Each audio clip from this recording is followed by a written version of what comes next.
You did. Burger King is a wonderful restaurant. That's where I'm at. That's where we're at. Yep. Well, hey, as long as you look great doing it. Thank you very much. Okay, here we go.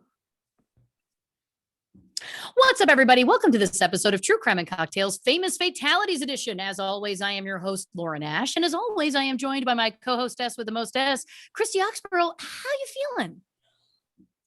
You know, I've said something similar before, but I'm gonna say it again. My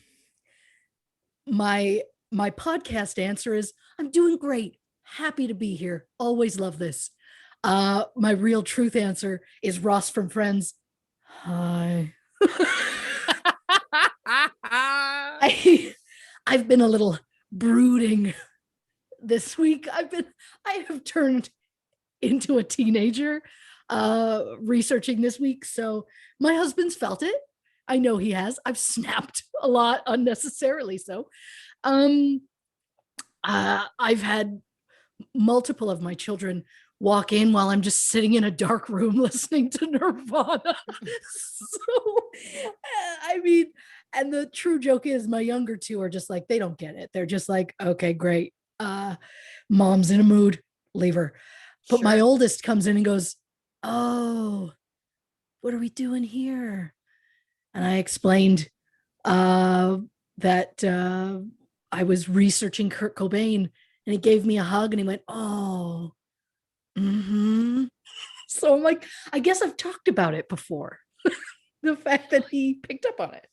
Yeah. I mean, you've mentioned it before on the show. I don't know whether he's been secretly listening to the show, but if he is, young man, we're on to you. I mean, he commented once that he was gonna listen to an episode, and I just went, oh, you don't have to do that. He's like, I gotta support the cast. And he's calling it a cast like we do. I know. And I was like, yeah, I don't know. I just don't, you shouldn't. And then he went to school. This was several months ago. And then he came home and just went, your language. I was like, here we go. I'm like, what are you listening to? And I think he went with like Tupac or Biggie or something. And I was like, oh yeah, that checks. But still, the point is, young man, what are you doing? What are you doing? Go to sleep. You're up too late, I'm assuming. I can't keep this bit going. Yeah. I'm hardly the hammer I'm trying to pretend I am. Hardly. Oh gosh, what a day. We're starting this one a little late. We're not normally starting this late at night, but I've had a long day.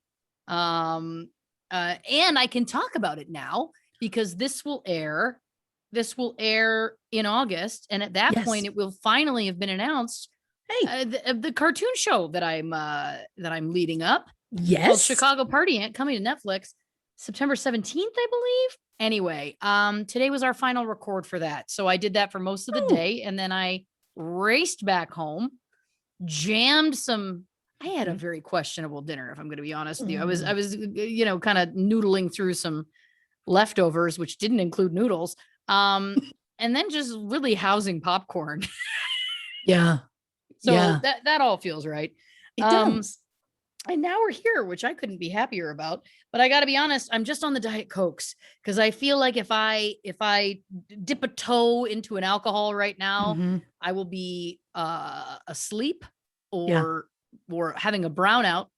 My friend Ashley, that's her term, which I love, which is not a blackout. You don't drink yourself till you pass out. It's just that things get a little hazy in your memory. You know what I mean?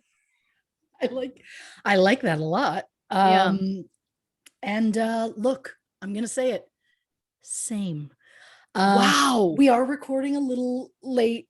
I have no problem with booze a little late, but I was just not feeling it today. So when you were like, I'm going to grab some food and then I'll be ready. And I was just like, that gives me time to go out and buy the largest drink that I could find. Oh my gosh. Do I need this much sugar? No. Do I want this much sugar? Also, no. Oh, do I want this much caffeine? Yes. yeah. So I've bought the largest Slurpee that I can. I'm very excited about it. What I'm not excited about, there was a big sign, no lids. They had no lids, so it's unwieldy. So sometimes you pick it up from the top and you're like, it's okay. But when you pick it up, lower, it gets a little, I don't know. The point is, by the end of this, dear listeners, if you hear me shout, it's because I've spilt so much Slurpee all over the place. Well, listen, I got to be honest with you. This morning I got up. Now, look, do I make coffee at home? Of course. Do I like a Starbucks iced drink? I do. Now, I know you're thinking something fancy. Nope, just a nice coffee. But I also like the routine of it too, to like get out of it. Helps me wake up sometimes on some mornings if it's a nice day. Go get in the car, go to the Starbucks drive-through, get yourself a little smile, bring it home, And I got myself a venti today because I knew it was going to be a long day. The venti is the real big one, the big guy, okay. like what you're drinking there. Yeah. And I didn't even have a sip of it, not a sip. And I sat it on my counter in my home. And I went to get some food, put it on a plate, went to pick up my coffee, and they hadn't snapped the lid on tight. And it was a rookie move on my part. But in my defense, I hadn't had my coffee.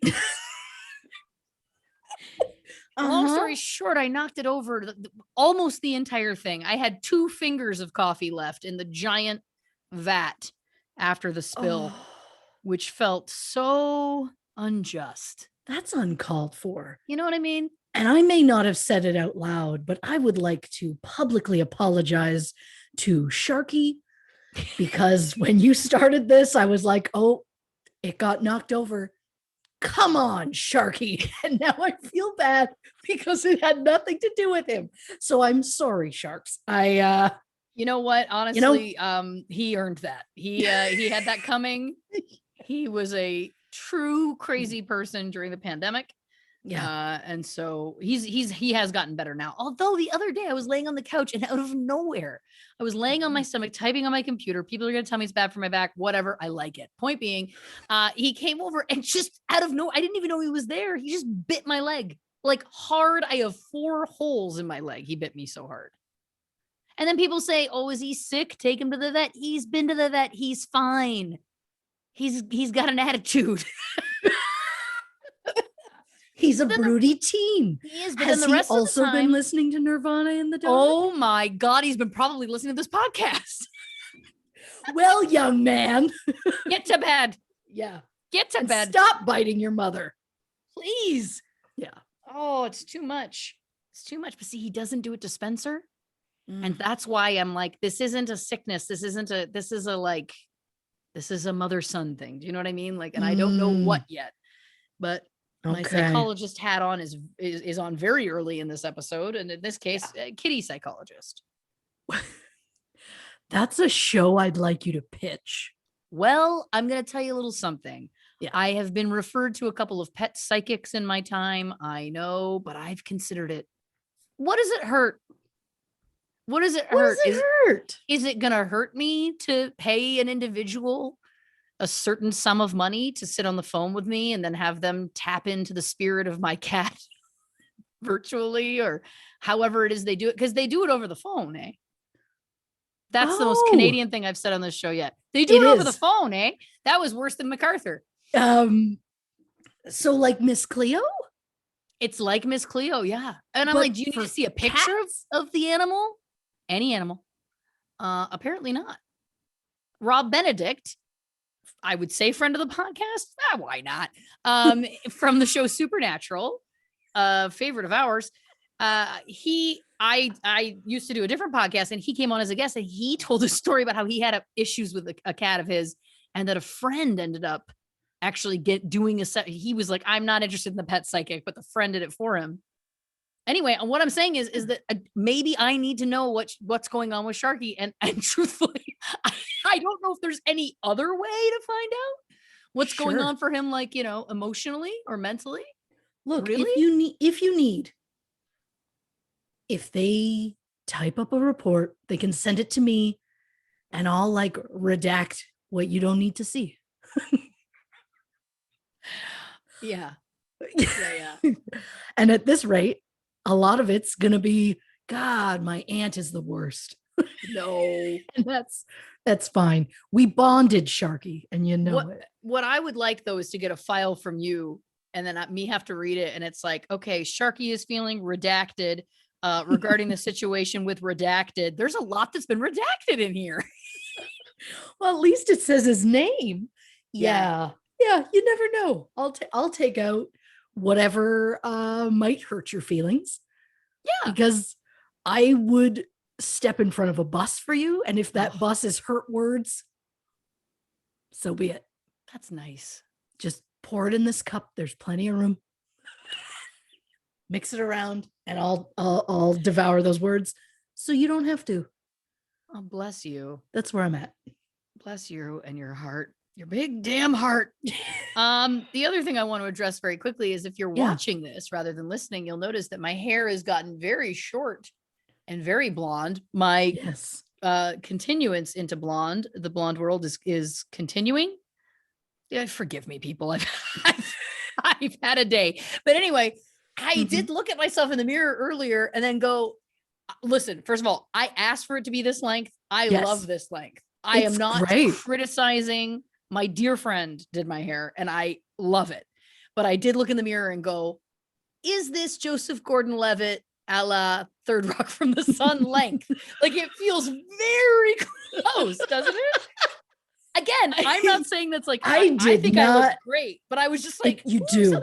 I couldn't place it. I was like, whose hair do I know that was this exact length? And I think it was him. I did not get any sort of Joseph Gordon-Levitt vibe. So not a vibe, just the length.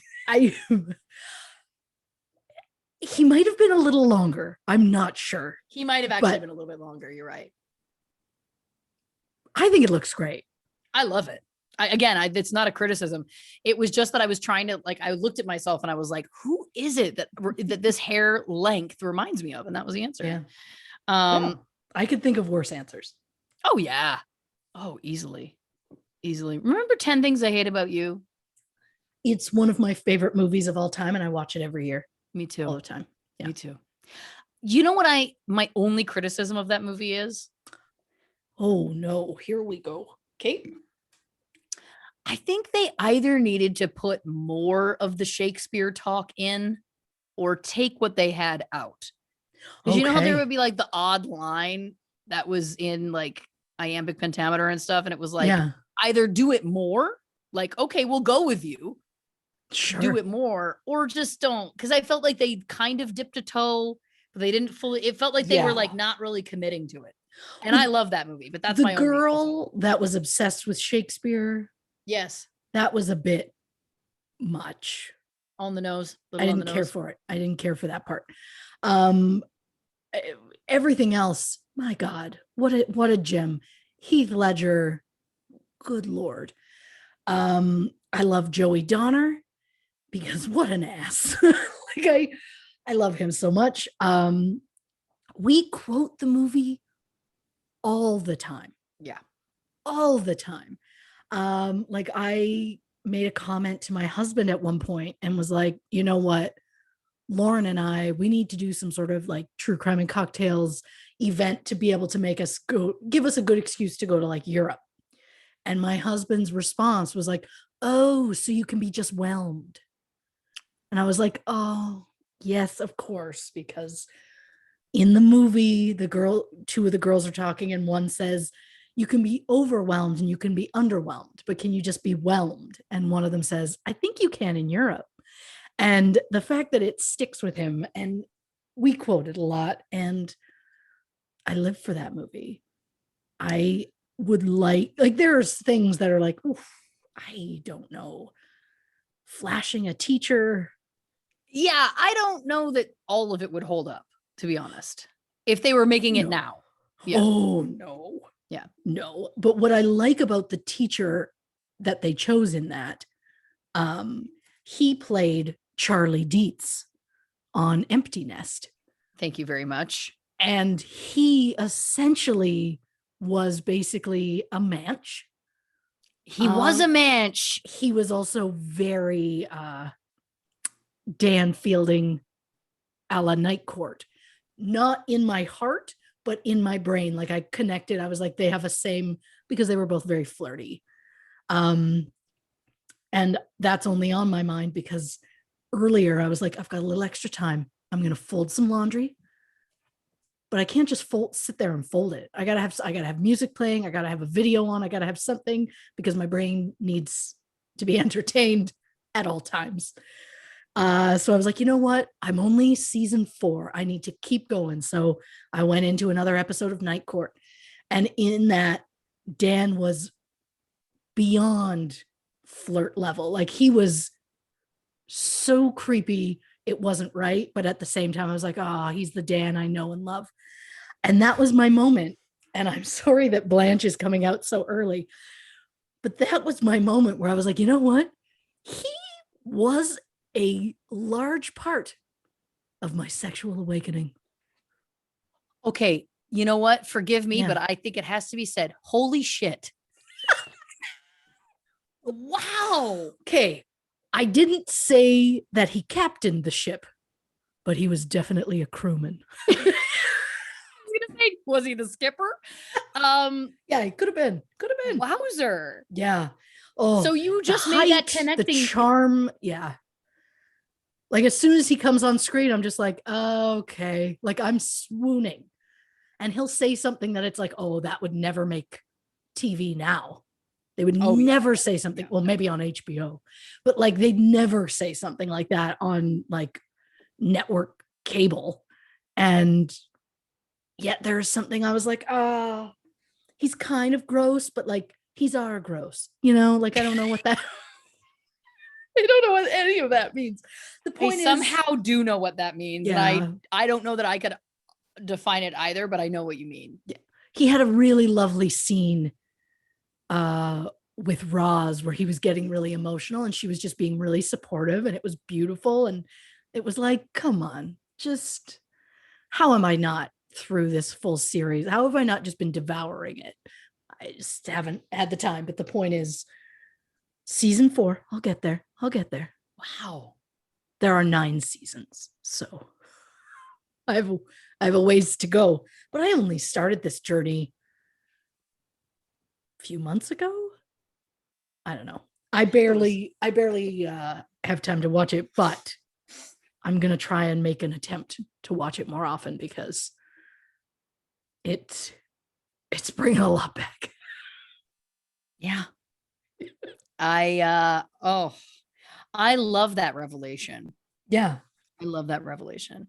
And really any excuse that I can mention John Larroquette. Dear God, please. My sexual awakening, I only remember 2 moments and they're very boring. What does that say about me? But it was Jeff the mannequin on today's special. Yes. Which for the Americans listening who will not know what I'm talking about, there was a children's show in Canada called Today's Special. Yeah. And one of the characters was a mannequin and he would come to life at night when the store closed. But if he got his hat knocked off, he would turn into a mannequin. And then they'd have to put this hat back on him and say, hocus pocus alabagocus. And then he would come back to life as a person. And he was played by an actor named Jeff Hislop, who was also a musical theater performer, dancer. So he was a mover. You know what I mean? There's a lot of dance, movement, whatever. And I do remember being a young child.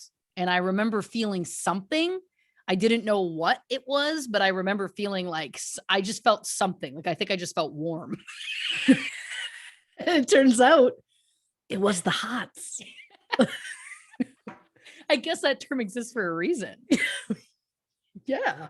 What I love was just how much you remember from the show. Oh, I love how ridiculous it may seem to, non-Canadians who never watched it, or Canadians who never watched it, I guess. But I feel, does it have something to do with your love of whimsy? I do think that. Because you like whimsy and you like magic. and he was I magical. love magic. And I do. You're right. I think that the whimsy was a big part of it for sure. That it was like, this was a person who was, a magical, whimsical person. You're right. I think I think that speaks to it at its truest core, because I was such a young child at that point that was what responded to me. And then the next moment I remember feeling something like that was when Jack Travins helped the wildcat out of that bus. And then he didn't leave her on the subway. He didn't leave her. And then that speaks to when somehow after the whimsy, I broke. Something in me broke. And then it became being attracted to like, oh, he just didn't abandon her. He just didn't leave her. So, we're doing the work. We're doing the work. Again, I could not be more thrilled that organically Speed has once again entered our podcast. I know. As soon as I said it, I was like, damn it. We can't bring up Speed again. This is becoming. They know we love it. If we mention it enough, maybe. And I can't even really say these words because I can't put it out in the universe, because what if it happens? I'll die. What if somehow Keanu finds out about our love of it and responds in some way? My throat is dry. I can't even handle the idea of a message from him, from just like a publicist or something that's like, oh, he thinks this is great or whatever. Like it's not actually him reading it. Like I couldn't handle it. He's too nice. He'd probably read it. No, I can't. Yeah. It's overwhelming to think about. A disaster. It would be a disaster. It would be. Oh my God. Yeah. But very quickly also, I just realized this is a fun tidbit for other people. So the other thing that should be noted about today's special is that the female lead opposite Jeff, the character name was Jody. Oh. And I cannot remember the name of the actress who played her, but I do apologize for that. But then there was two puppets. There was Sam Crenshaw, who was the male security guard. And then there was a little mouse named Muffy. And Muffy was just the puppet mouse that lived in the store. And I loved this show so much. And I'm just putting this together now. So if anyone's a fan of Superstore, I'm about to make your dreams come true, because people ask me all the time. I did name our grandmother's birds. She had two birds, and I named them Jody and Muffy. And so to those people who've always been like, well, do you have birds? Do you like birds? Like, I love all animals is what I always say, which is the truth. And I'm realizing now I really was very, very invested in those birds. Of course. So there you go. I also don't know if I'm saying this right, but Noreen Virgin, of course, was Jody. And another fabulous performer. It was a great show. It's a good show for kids. That's what your son should be doing with his time. Get off. Don't listen to this show. Go watch the Today Special. I'm kidding. He's too old for it now. But, Yeah, he would be like, I'm sorry, the security guard's a puppet? Yeah. I don't know if that would be his biggest problem. See, my love of the movie Mannequin, I am just immediately on board for any sort of situation where a mannequin comes to life. This makes sense to me. I watched that movie way too young, and looking back, I go, oh shit, I should not have seen those things. Because there's a couple parts that are like, ooh, that's not for kids. But it turns out if there's a genre of mannequins that come to life, I'm into it. Wow. I think there was a Christmas movie. There was a Hallmark Christmas movie. There's got to be. Wasn't there one where like a nutcracker came to life or something? Oh, yes. It was played by Barry.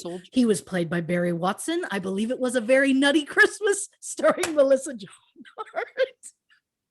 Why would I have even continued talking? Of course you would have known which one it was. Good Lord.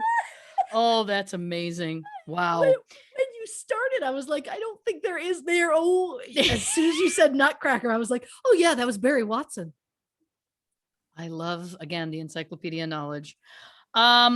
Well, listen, we've got to get going on this, but I could talk. We should, I think, put on the list the next time we're together. I think we should view some old Today's Special together. I think we got to put that on the list. I would love to. I'm only concerned. Are you going to go, oh, wow. Okay. Listen, like the seasons turn, we all change. What? Sure. I don't even know what I'm saying anymore.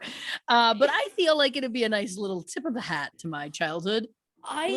Nothing makes me happier than when we put something to binge on our list. See, you said watch a little. I turned it into a full binge. Who's the one here with the problem? Possibly me, because if you asked me, Lauren, are there any songs or things you could recite from Today's Special other than the theme song? Because that's easy. The answer is yes. There was an episode where Jody had to get to like head office by 9. And the song that they sang throughout was, hurry, Jody, get there. You gotta be there before 9, 9, 9, 9. You gotta be there before 9. So that's who's really sick, is me. And by sick, you mean charming as hell. But that's okay. Last thought, because I know we have to get into this, but I do have a question, and I don't know if there's any kind of neuroscientists that listen to this show or anything, or neurologists, but I today did a test. As I was driving around, I would put on a song that I legitimately have not listened to in like over 20 years, and I still know the lyrics. And what is that? Because I cannot tell you where my hairbrush is or my car keys are, but I can retain. I haven't watched Today's Special legit since I was probably 6 or 7 years old. And I remember that song. How does that work? I think those memories are stored in a different part of the brain. It's a specific type of memory, and I can't think of what it is. I'm going to make up a thing and say it's the nostalgic memories that stay with us. Thank you. Because they're things, because they're things that you remember that'll take you back to a specific time. Because it means that time meant something to you. Whereas the last time you brushed your hair didn't mean anything to you. So you don't remember where it was, but you remember how you felt when Jody had to get there before 9. That was beautiful. And I think you're a neuroscientist. And I'll take the degree. Oh, dear listeners, today we're talking, of course, about Kurt Cobain. This is, of course, the episode that Christy has wanted to cover from the beginning of this show, but has dreaded covering because she has a very deep emotional connection, I feel like, to Kurt Cobain and him and Nirvana and the whole story. So we're just going to dive in. We're going to see what happens. Now, believe it or not, I actually have read some books about this myself throughout the years. Not recently, but I'm very excited. I'm very excited to get into it because this is obviously one with a lot of intrigue. So as a refresher, and for our younger listeners who maybe are like, don't know a lot about who this is, we're going to tell you right now. In 1991, Seattle-based band Nirvana completely changed mainstream music with the release of their second album, Nevermind.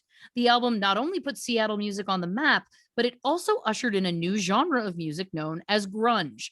Nirvana frontman Kurt Cobain and his wife Courtney Love were practically the king and queen of the new alternative subgenre.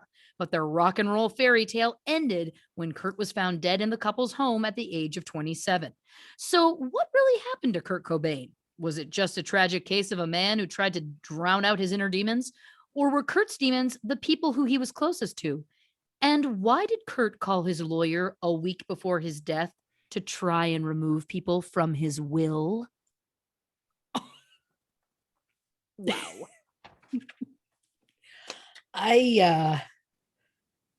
I'm going to apologize in advance because I don't know what's going to happen tonight, today, this morning, whenever anyone's listening. Sure. I will mention quite often, I believe, throughout this, the emotions, of course, that come up in me. It's just, there's a lot. So I apologize. I don't know where this is going to go. I don't know what's going to happen to me. But we're here. Hurry, Christy, get there. We're good. Everything's fine. I love it. so much. I really needed that. Yep. Okay. So I believe I mentioned on the podcast before, whether it was on an actual episode or maybe it was a Patreon episode or something. But when I was about 14 or 15, I wrote an essay on Kurt Cobain. I hate that I don't have access to it because I wanted so badly to quote from it for this episode. Because for one thing, where was I getting my information from? There were no books written about Kurt or Nirvana at the time, and I didn't have access to the internet. So did I just piece my entire essay together from magazine articles and liner notes? Probably. But I guarantee it was full of feelings. Also, my not so humble brag, I don't remember much about that essay, but I vividly remember that everyone in class were given these huge pieces of paper that we were supposed to use in order to organize our essays. My paper had Kurt's name in the middle, and then branching out in different directions were, different sections. Like there was one about Nirvana, one about Courtney Love, his childhood, etc. And each section was highlighted in a different color, which made my OCD very happy. And at one point while we were working, my teacher at the time, Mr. Dalmeda, stopped the class, held up my paper to show everyone how organized my information was. And he told everyone how grouping the information into specific sections was such a great idea and would help me write a successful essay. That was probably my proudest moment from high school, which may not seem like much, but to be acknowledged for something that I was proud of was exhilarating. And it's clearly something that has stuck with me to this day, as it's very similar as to how I organized my research for the show.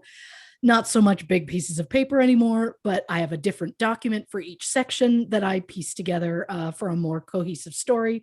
And of course, a rainbow of highlighters are always present in my work. So shout out to the amazing teachers out there. Your work is seen and appreciated. You don't get paid nearly enough. And shout out to Mr. Dalmeda's family. I know he passed several years ago, but he was a lovely teacher and I was always very fond of him. And when I heard that he had passed, immediately I thought back to that essay and that moment where he was like, look at her. She's smart. Be like her. He didn't say it like that, but he said it like that. He meant it that way. He did. So let's hope I've done well enough that he would hold up my notes for this episode to show off to the class. The pressure that I have put on myself for this specific episode is so immense that I can almost taste it. It tastes like almonds. So let's just all metaphorically hold hands as we walk through this together. So to start things off right, we have to talk about Donald and Wendy.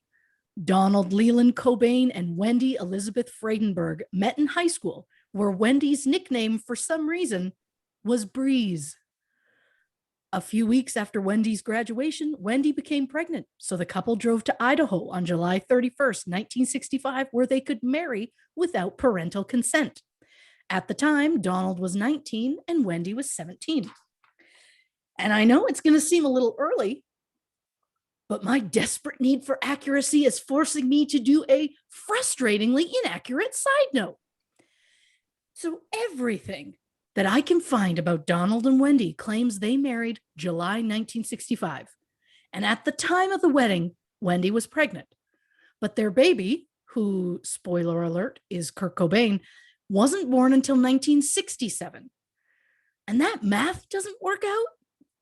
I assume that they got married in 1966, or I guess there maybe could have been a miscarriage, but neither of those theories has ever been proven. So for the sake of my sanity and for the sake of my street cred, I want to make sure that my information was as accurate as possible. So when I say they were pregnant in 1965 and then had a baby 19 months later, I know that mathematically that doesn't line up. I don't have a good answer for you, dear listeners. I hate that this case tried to break me immediately. So, But he had an older sister. She's younger. Well, so much for that. Yeah. I tried. I mean, that's the other thing. It's like, wait, nothing makes sense. I bet you it was a miscarriage. That's what it sounds like to me. I also feel like it was probably 1966. But they're very adamant that it was 65, but they're not. You know what? Again. Yeah. No, I hear you. This case and its ghosts are trying to do something to me that I don't appreciate. But so Kurt Donald Cobain was born February 20th, 1967 at Grays Harbor Hospital in Aberdeen, Washington. Kurt was described as a happy and excitable child who exhibited sensitivity and care. Around the age of 2, Kurt created an imaginary friend named Bada. Yep. Don and Wendy eventually grew quite concerned about Kurt's attachment to this friend, so when his uncle was sent to Vietnam, they lied to Kurt and said that Bada had also been drafted. Which probably isn't the best way to have handled that situation, but parenting is hard. So I'm just going to give them a pass on that one. Sure. For the most part, Kurt had a relatively normal childhood, riding bikes around town, watching TV obsessively, and joining various sports, including Little League, wrestling, and even a very brief stint in football. He was always seen as a popular kid, as he was well liked by his classmates. Kurt would later be joined by a sister, Kimberly, in April 1970, and for the most part, the family seemed happy. Kurt started to display hyperactivity, and at first his parents believed it was simply just an abundance of boyish energy. But when Kurt was in the 2nd grade and his energy levels started to get out of control, his parents started to have concerns that it was a potential medical problem. So Kurt was taken to a pediatrician who removed red dye number 2 from his diet. But believe it or not, his energy remained as boundless as ever, which led his parents to limiting Kurt's sugar intake. And when that didn't help, he was then prescribed Ritalin. Kurt never forgot how the drug made him feel as a child, and the experience was something that helped him later bond with Courtney Love, who was also prescribed Ritalin as a child. Courtney said, quote, "When you're a kid and you get this drug that makes you feel that feeling, where else are you going to turn when you're an adult?" It should be noted, I'm in no way saying that anything negative about Ritalin or implying it causes any sort of negative effect later in life. I'm just saying Kurt didn't like his experience with it, and Kurt and Courtney bonded over their shared childhood experience. But we will get into much more on Courtney Love later on. Of course. So for the most part, the Cobain family seemed fairly happy, at least from the outside. In a 1992 interview, Kurt said, quote, "I had a really good childhood up until I was 9. A week after Kurt's 19th birthday, Wendy told Dawn that she wanted a divorce. Custody of the children was awarded to Wendy. The divorce was incredibly traumatic for Kurt, as he blamed himself for it. His grandmother Iris described the first year of the divorce as, quote, Kurt's year of purgatory. Kurt later described it as, quote, "I remember feeling ashamed for some reason. I was ashamed of my parents. I couldn't face some of my friends at school anymore because I desperately wanted to have the classic, typical family, mother, father. I wanted that security, so I resented my parents for quite a while because of that." Around the age of 10, Kurt would be taken to the hospital with stomach issues. It was believed he was simply malnourished, but it's possible that it was the first symptom in the stomach disorder that would plague Kurt throughout the majority of his adulthood. But again, more on that later. Just before the divorce was finalized, Kurt requested to live with his father, Don. More than anything in the world, Kurt just wanted a positive attention from his father. This move meant he was the only child at the house, so he was guaranteed all of the attention. And not only was he getting attention, but he was also being spoiled with lavish gifts, as Dawn felt immense guilt over the divorce. But then Dawn started to feel lonely and started a relationship with a woman named Jenny Westby. Jenny entered the relationship with 2 children, Mindy and James. So suddenly Kurt's world was completely different, and he started to act out. Then Kurt's mom, Wendy, started seeing a man whose name, I'm not sure if I'm pronouncing it correctly, but I don't give a shit, Frank Franick, who was physically abusive to Wendy. One night, Frank broke Wendy's arm, and after she was released from the hospital, she refused to press charges and remained loyal to Frank. This just added more fuel to Kurt's fire, and the acting out started to increase. Kurt began bullying a boy at school, and he became defiant and withdrawn. He was taken to a therapist who decided that Kurt would benefit from a single family environment.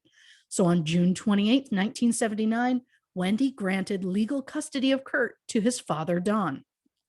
Earlier that same year in January, Jenny gave birth to Kurt's half-brother, Chad.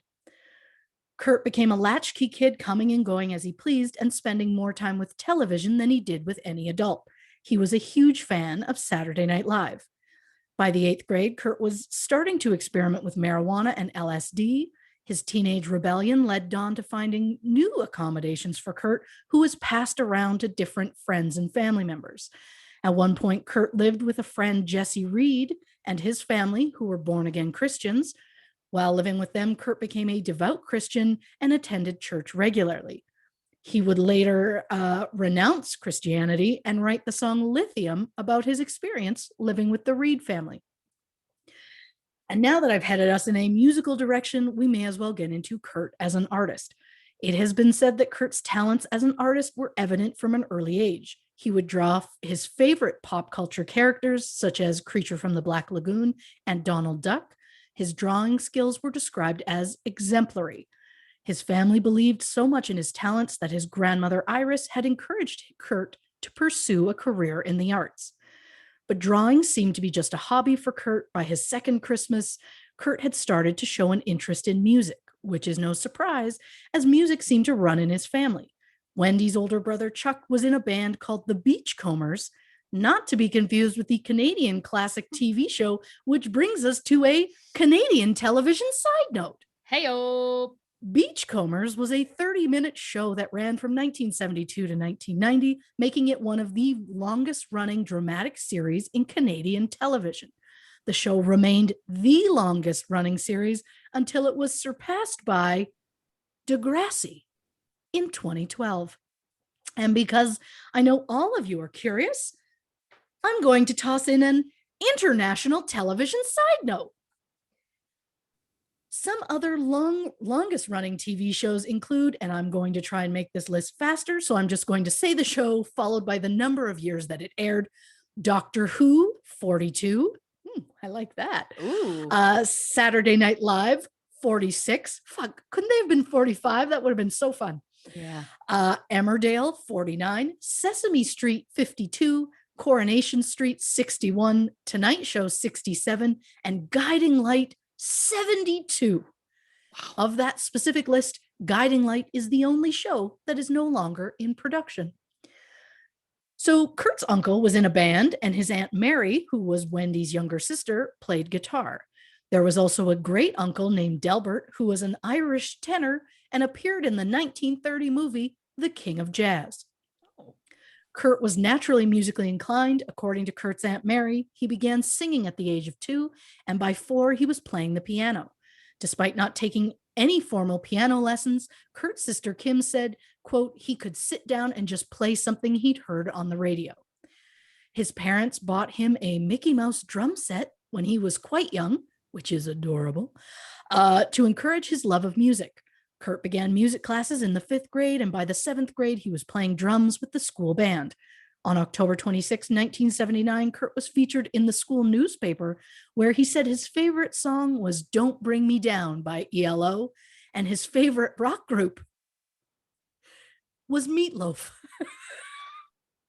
I don't think of Meatloaf as a rock group, but I get where he's going with that. Yep. For his 14th birthday, Kurt's uncle Chuck gave Kurt the option between a bicycle or an electric guitar. Kurt, thankfully for all future Nirvana fans, chose the guitar. It was a cheap secondhand Japanese model, which often broke, but Kurt loved it more than anything and was soon learning to play songs by Led Zeppelin, Queen, and the Cars. Before starting to work on songs of his own. Kurt played left-handed, despite the fact that he had been forced to write with his right hand, which is interesting, but we're moving on. One of Chuck's bandmates was a man named Warren Mason, who was known to be the hottest guitar player on the harbor. I had to. Thank you for that. Yeah. Kurt started taking lessons with Warren. who said that Kurt was a serious student who spent hours trying to apply himself. When Warren asked Kurt what his goal song was that he'd like to learn, Kurt said, "Stairway to Heaven." Mm. The lessons ended when Kurt's family complained that all he ever did was play guitar and that his grades had plummeted. During Kurt's sophomore year, he transferred to Weatherwax High School in Aberdeen, where he met Roger Buzz Osborne, the singer and guitarist for the Melvins. The pair became good friends, and Buzz introduced Kurt to punk rock and hardcore music. Kurt found an escape in the Pacific Northwest punk scene. Another friend that Kurt met in high school, who also took lessons from Warren Mason about 4 or 5 years after Kurt did, was Christ Novoselic. Christ would later say that him and Kurt were drawn to each other because they were both weirdos, which I like and kind of made me think of us. Yeah. While going to Weatherwax High, Kurt lived with his mother, Wendy. And when Kurt realized he didn't have enough credits to graduate, he dropped out just 2 weeks before graduation. Wendy gave him an ultimatum that he needed to get a job or leave. A week later, he returned home to find all of his stuff packed in boxes.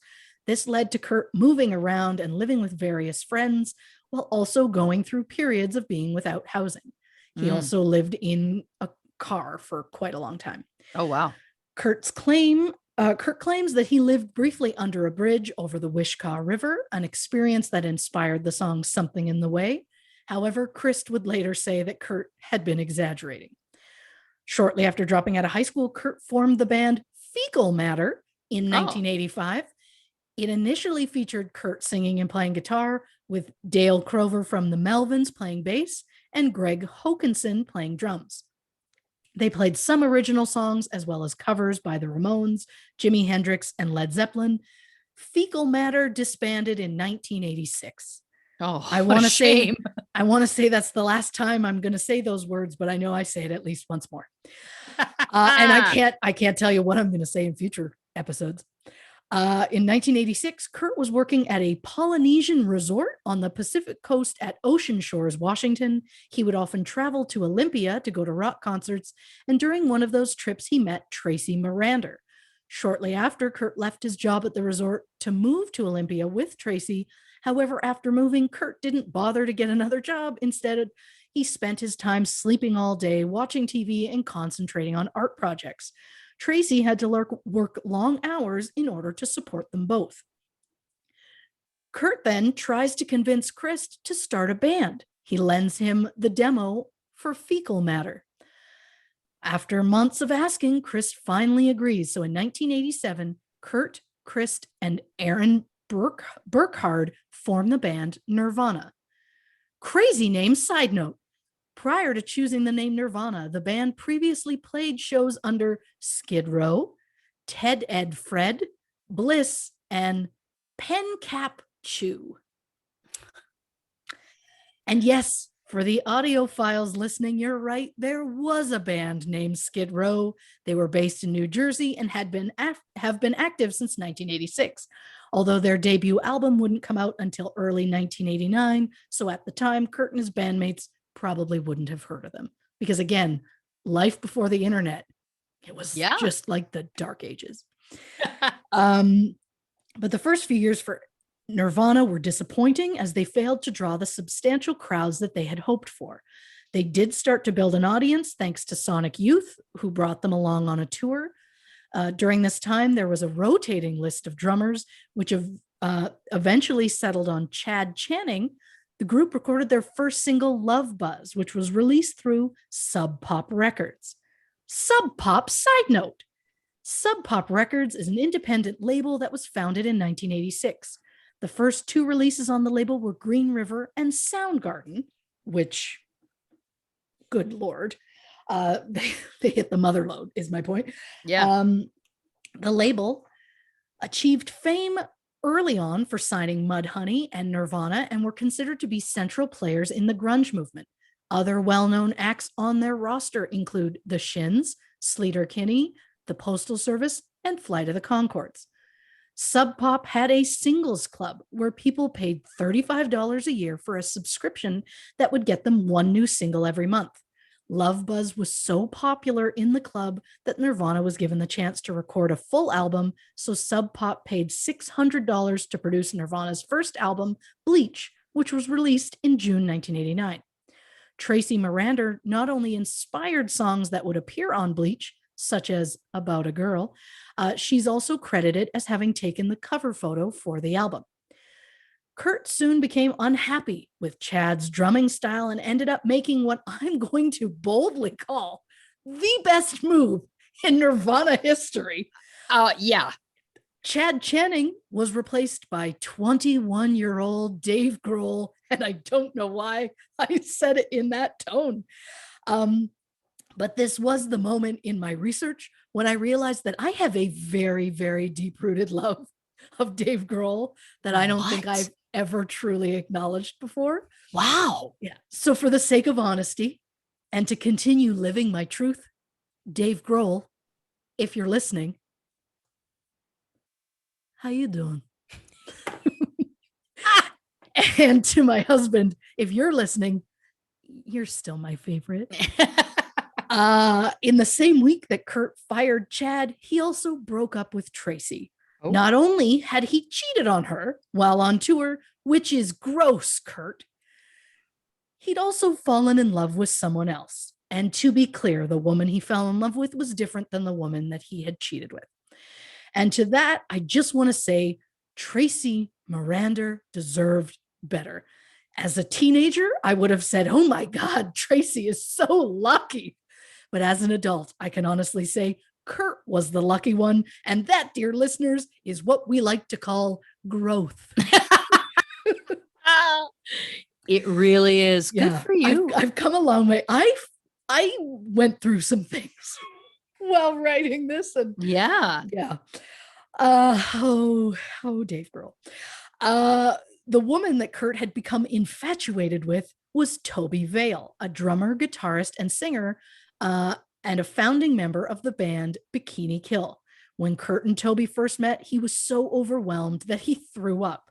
This moment would later inspire the lyric, "Love you so much it makes me sick," in the song Aneurysm. Kurt and Toby collaborated on a project called Bathtub is Real, in which they both sang and played guitar and drums. Toby would later say, quote, he would play songs he was writing, I would play the songs I was writing, and we'd record them on my dad's 4-track. Sometimes I'd sing the songs he was writing and play drums on them. He was really into the fact that I was creative and into music. And I truly believe that's why Tracy didn't stand a chance to ever be there. He needed someone who's creative musically. And well, again, you deserve better, Tracy. Justice for Tracy. Yeah, justice for Tracy. So Kurt and Toby would date for about 6 months. At one point, a friend and bandmate of Toby's named Kathleen Hanna, who also dated Dave Grohl, the lucky girl, spray painted "Kurt smells like Teen Spirit" on the wall of Kurt's apartment. Kathleen was referring to the deodorant that Toby wore, but Kurt is a dude and didn't realize that it was a deodorant brand. He interpreted the phrase as like a revolutionary slogan, and it inspired the Nirvana song "Smells Like Teen Spirit." So Dave joins the band and things click immediately. So much so that just 20 days after auditioning, Dave played his first Nirvana show. And thanks to a recommendation from Kim Gordon of Sonic Youth, Nirvana was signed to the Geffen Records subsidiary DGC Records in 1990. And in 1991, they released their major label debut, Nevermind, which, fun fact, was originally going to be called Sheep. Huh. I think they made the right choice. The first single off the album was "Smells Like Teen Spirit," which thrust Nirvana into the mainstream and popularized the alternative rock subgenre, grunge. Many of the lyrics from the album were inspired by Kurt and Toby's relationship. Nevermind has since sold more than 30 million copies and became certified diamond in both the United States and Canada, 5 times platinum in Australia, and 6 times platinum in the UK. Impressive as hell. Side note, Nevermind has spent 520 weeks on the Billboard 200 chart, meaning that throughout the 30 years since its release, the album has been on the Billboard chart for 10 years. Nevermind was the 7th album in history to spend at least 520 weeks on the Billboard 200. The other albums are, and let's act like we're surprised, but we're not, Journey's greatest hits. Of course. Metallica's self-titled. Yes. Guns N' Roses' greatest hits. Makes sense. Eminem's Curtain Call. Big album. Bob Marley and the Wailers' Legend. Yes. And Pink Floyd's The Dark Side of the Moon, which has been on the Billboard 200 for 958 weeks. Wow. Yeah. In March 2021, Eminem's Curtain Call hit 520 weeks, 1 month before Nevermind, which was also recently named one of the most streamed albums ever on Spotify with 122 million streams worldwide. Album artwork side note. The cover of Nevermind featured a picture of a naked baby underwater with money on a fishhook floating in front of him. That baby was 4-month-old Spencer Eldon, who is now 30 years old and has the word Nevermind tattooed across his chest. The photographer shot 18 frames and Spencer's parents were paid $200. Spencer has since tried to capitalize on this fame by recreating the photo, but with clothes on, in 2008 and then again in 2016. Although, I'm sorry, dude, I just don't think anyone cares. So there it is. Yeah. Nirvana's success helped pave the way for other Seattle bands such as Alice in Chains, Soundgarden, and Pearl Jam. Because of this, alternative rock became one of the most dominant genres on radio and music television in the United States during the first half of the 90s. Nirvana was considered to be the flagship band of Generation X, and Kurt Cobain was reluctantly anointed by the media as the Generation spokesperson. It's been said that if there was a John Lennon figure for Generation X, it would be Kurt. And as a huge Beatles fan, Kurt probably would have liked that, although he wouldn't have liked the attention that such a claim would have come with. That didn't make sense, but we all get what I was saying. Yeah, we know what you mean. Yeah. The band struggled to cope with their sudden success. It has been said that Dave Grohl suffered from panic attacks. Get the blankets? And that Kurt was overwhelmed and anxious. Kurt was also battling chronic, excruciating stomach pains. Doctors were unable to diagnose the problem for years. And although in January 1994, Kurt would claim to a reporter the problem was long gone. In reality, it seemed like he had found something to help with the pain, and that something was heroin. It is said that while Kurt started doing heroin in November 1990, by the summer of 93, Kurt was using almost daily. But we will get into the drug use in a moment. Of course. As Kurt struggled to adjust to the newfound fame, he began to harbor resentment against people who claimed to be fans of the band, yet refused to acknowledge the band's social and political views. Kurt was a vocal opponent on sexism, racism, and homophobia. Nirvana played a gay rights benefit in Oregon in 1992. The show was in opposition to Ballot Measure 9, which, if passed, would have directed schools to teach that homosexuality was, quote, abnormal, wrong, unnatural, and perverse. Thankfully, the ballot was defeated, but in a terrifying side note, while it was defeated, there was only a 200,000 vote difference. Over 800,000 people voted against the measure, but over 600,000 people voted for it. Jesus. I understand that this was 1992, but good Lord. Kurt was also a vocal supporter of the pro-choice movement and ended up receiving death threats from anti-abortion activists when he participated in the Rock for Choice campaign. I will never understand someone being so angry that they tell someone else they deserve to die based solely on their beliefs. Never. And if you're at a point in your life where you think that someone should die because they don't share your beliefs, it's time to look inward. Yes, absolutely. Well, we're talking about causes that Kurt Cobain supported. That brings me to my very first true crime side note. What? Mia Zapata, the lead singer for the Seattle punk band The Gits, was murdered July 7th, 1993, while on her way home. She was just 27 years old. Mia was beaten, sexually assaulted, and strangled.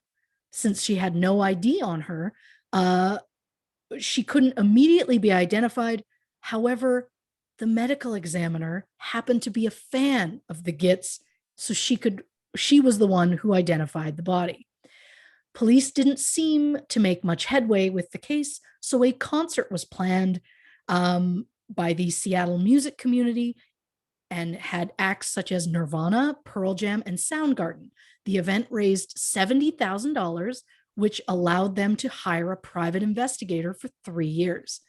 Unfortunately, the PI wasn't able to get any breaks in the case at the time, but a DNA profile was extracted from saliva found on Mia's body and kept in a cold storage until the technology was developed for a full extraction.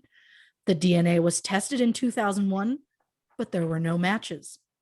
However, in 2002, a Florida fisherman was arrested for burglary and domestic abuse, so his DNA was entered into CODIS, and in 2003, that disgusting piece of shit was found to be a match, was tried, convicted, and sentenced to 36 years in prison. And in order to end this side note on a less heavy vibe, I give you a lighter side note. One of the many tributes to Mia is the 1994 album Viva Zapata by the band 7 Year Bitch, which features the song The Scratch, which I feel safe in saying is a song that Lauren and I have both been pretty obsessed with over the years. I just pointed my Sharpie at you and went, yeah. Because we sang it briefly somewhere. Don't remember. There's also a picture of Mia on the cover of the album. There you go. Which I didn't know about Mia somehow. No.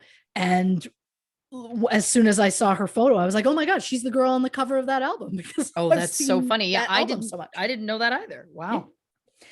Yeah. So we've gotten to the part in the story that involves Kurt's infamous other half. So January 12th, 1990, in a nightclub in Portland, Kurt met Courtney Michelle Harrison, better known as Courtney Love, the lead singer of the band Hole.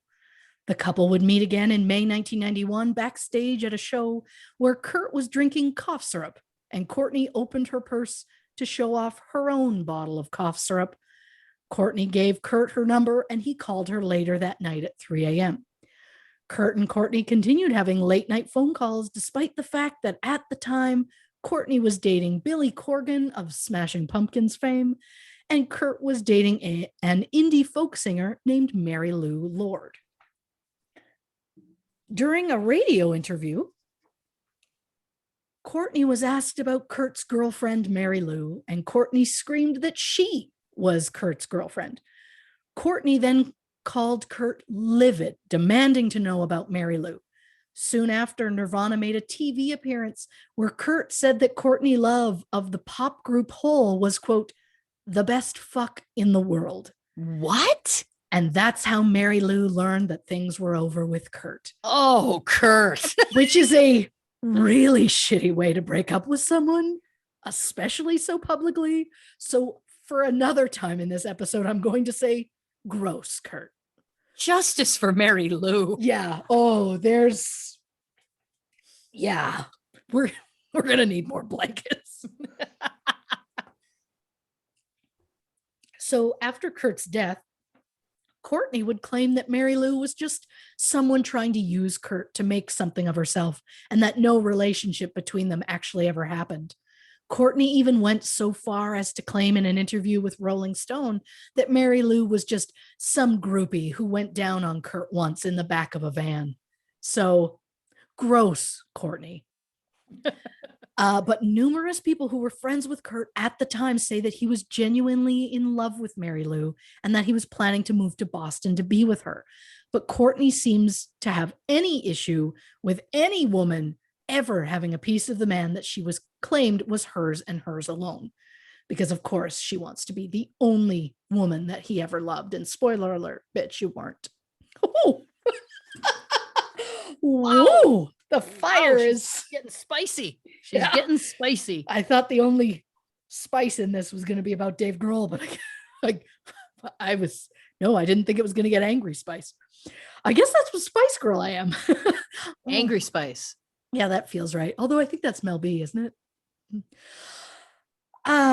So Kurt and Courtney were dubbed the perfect rock and roll couple, but I saw them as more mutually destructive than perfect together.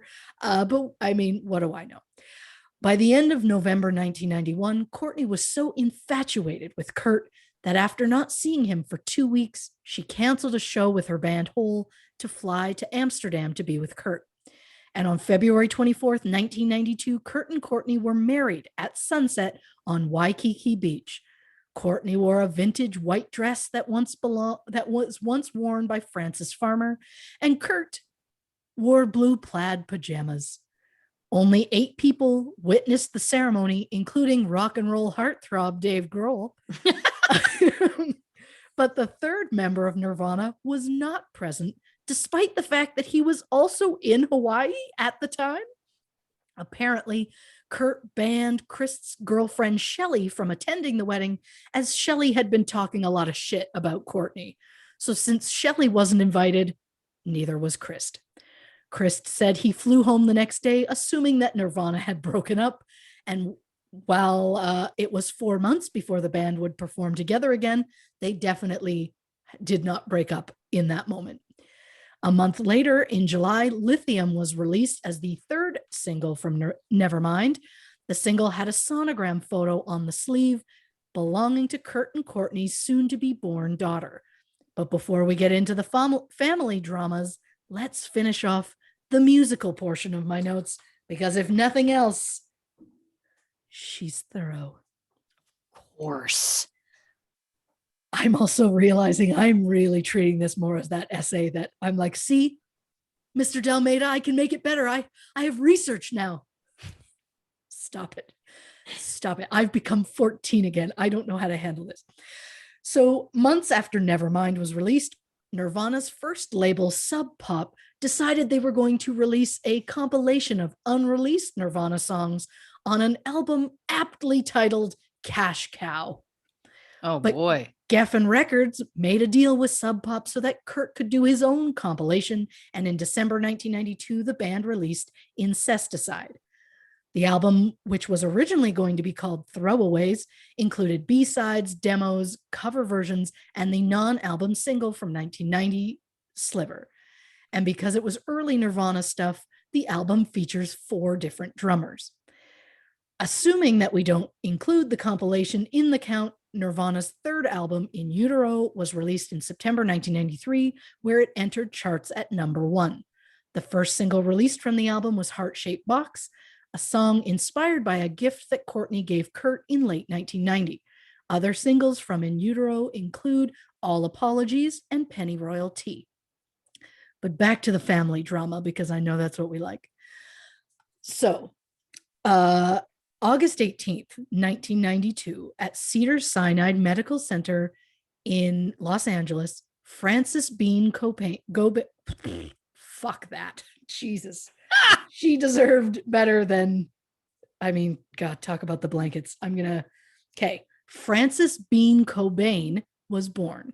She was named after Frances McKee of the Scottish indie pop duo The Vaselines, and the nickname Bean that Kurt and Courtney used throughout the pregnancy. It's been said that when Kurt saw the ultrasound, he said, quote, "Look at that little bean." And the name stuck, which I really respond to. And we're going to find out if my young man listens to this, because he'll be horrified by what I'm going to say. When I was pregnant with my oldest, early on, I thought there was a problem. So I went to the doctor. Ended up at a hospital to do an ultrasound to make sure things were fine. Everything was fine. I was a first timer. I panicked at nothing. It turns out. And I saw the ultrasound that was the tiniest little thing in the world. And I just said, look at that little bubble. And so throughout the whole pregnancy, he was referred to as Bubble. So I don't call him that anymore, but his loss. His loss. Right? Yep. So to that I say, Bubble, stop listening. Go to bed, Bubble. Oh God. Is it time to bring it back? It might be time to bring it back. Well, I'm also realizing this is the kind of shit that makes me go like, oh God, yeah, Kurt and I would have been great together. No, we wouldn't. No, we wouldn't have. He was a deeply disturbed person. Yeah. He would have destroyed me is what would have happened. So there was also a large age difference. just a scotch. The point is, what was I just again this week? I have been a teenager and it's really hard to get your brain out of it. So heaven help us all. And while the Cobains were celebrating the birth of their daughter, the world was being kind of shitty towards them about it. The Globe, which I once thought of as a fairly respectable newspaper, published an article with the headline, "Rock Star's Baby is Born a Junkie." And the worst part is they published the article with a picture of a deformed fetus, implying that it was Frances Bean. It was not. This is awful at best. That is awful. Now, there was controversy at the time, of course, that Courtney was using heroin during her pregnancy. Oh, correct? Yes, yeah. We are going to get into that. Yeah, so that was, I believe, what it was referring to, but I also agree with you that is true trash. True trash. I like true trash. True trash. I like it. True trash and trash tales. Okay, good night. Now, okay. Well, listen, we've got so much more to get to, but we got to take a very quick break. But before we get to that break, much to, like I've said to you, I can remember songs that I haven't heard in 20 years. Mm-hmm. I offer you this. Oh. Teen Spirit, just for teens by Menon. That was the jingle for Teen Spirit deodorant. We'll be right back.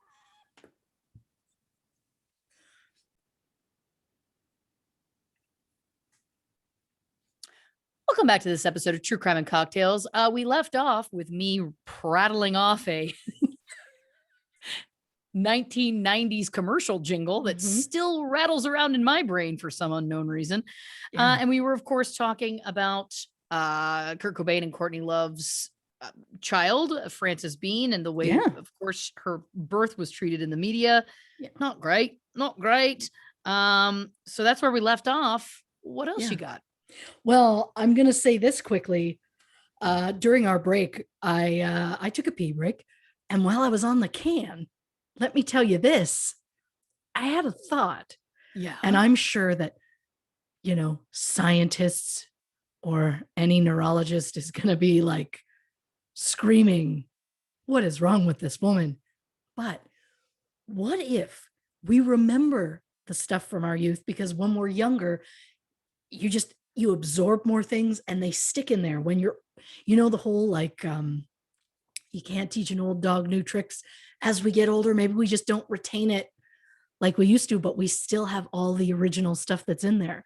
Like I could go into the poem I had to memorize and recite in the 6th grade about Sam McGee from Tennessee. Oh, that's right. Yes, I remember. So it's like, I could get into that. And I don't think about it often, but it's still in there, which is, it's almost like unsettling. When we're young, our brains don't know how to differentiate between what is super important information and what isn't. So it just stores everything.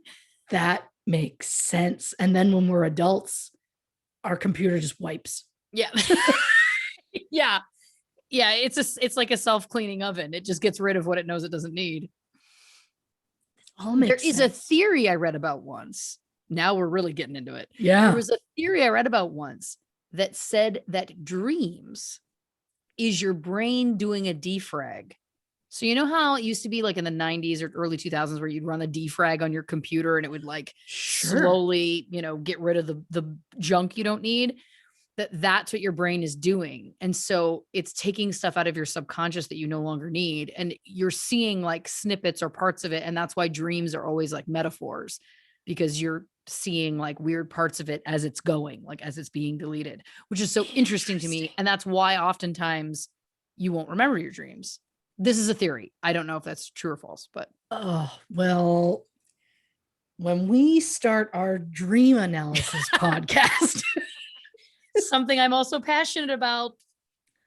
I used to do them on set all the time for Mark McKinney. Mark McKinney would come in and bring me a dream all the time and be like, tell me about this. And I would break them down. And then he got passionate that I needed to do it as a show, because I am very good at it. I'm very good at dream analysis. If I know the person. I haven't done it with strangers before, but I feel like if you know the person, then you can potentially have more of an insight into why they might be dreaming the things they're dreaming. But it is a passion. I think it's amazing. And if nothing else, I will happily be the Paul Schaefer to your Letterman in that situation, or I'll simply just be a guest whenever you need various guests that you know. I just had a vision of you with so many piano keyboards around you, dressed like Paul Schaefer, and then just like mashing the keyboards. Yeah, accurate. And then just chopsticks. Accurate, because I can do that, and I can do Joy to the World, but only like the beginning part that like everybody can do. You know what I think we should do? I think you should save me a dream. And I know that we've dabbled with it a little bit before, but for a Patreon bonus episode, patreon.com/truecrime and cocktails. Sure. Give me a meaty one and we'll do it. Yeah. Well, I have to now start. If I have a really good one, I need to like make sure I write it down, or I need to dust off my dream journal from like my teen years. I wrote at least a few of them down. And I need to have it ahead of time. Like I need time with it. Oh, yeah. Yeah. I know. I can't just spring it on you. You can. And that's often how I do it. But I'm saying if we're taking this super seriously. Right. So what you're saying is when we're done, I need to put some keyboards in my cart. That's what we're saying. She's doing dream analysis. Yeah. Oh, I can't wait. That feels right. And then I just need a triangle every once in a while just to be like, ding.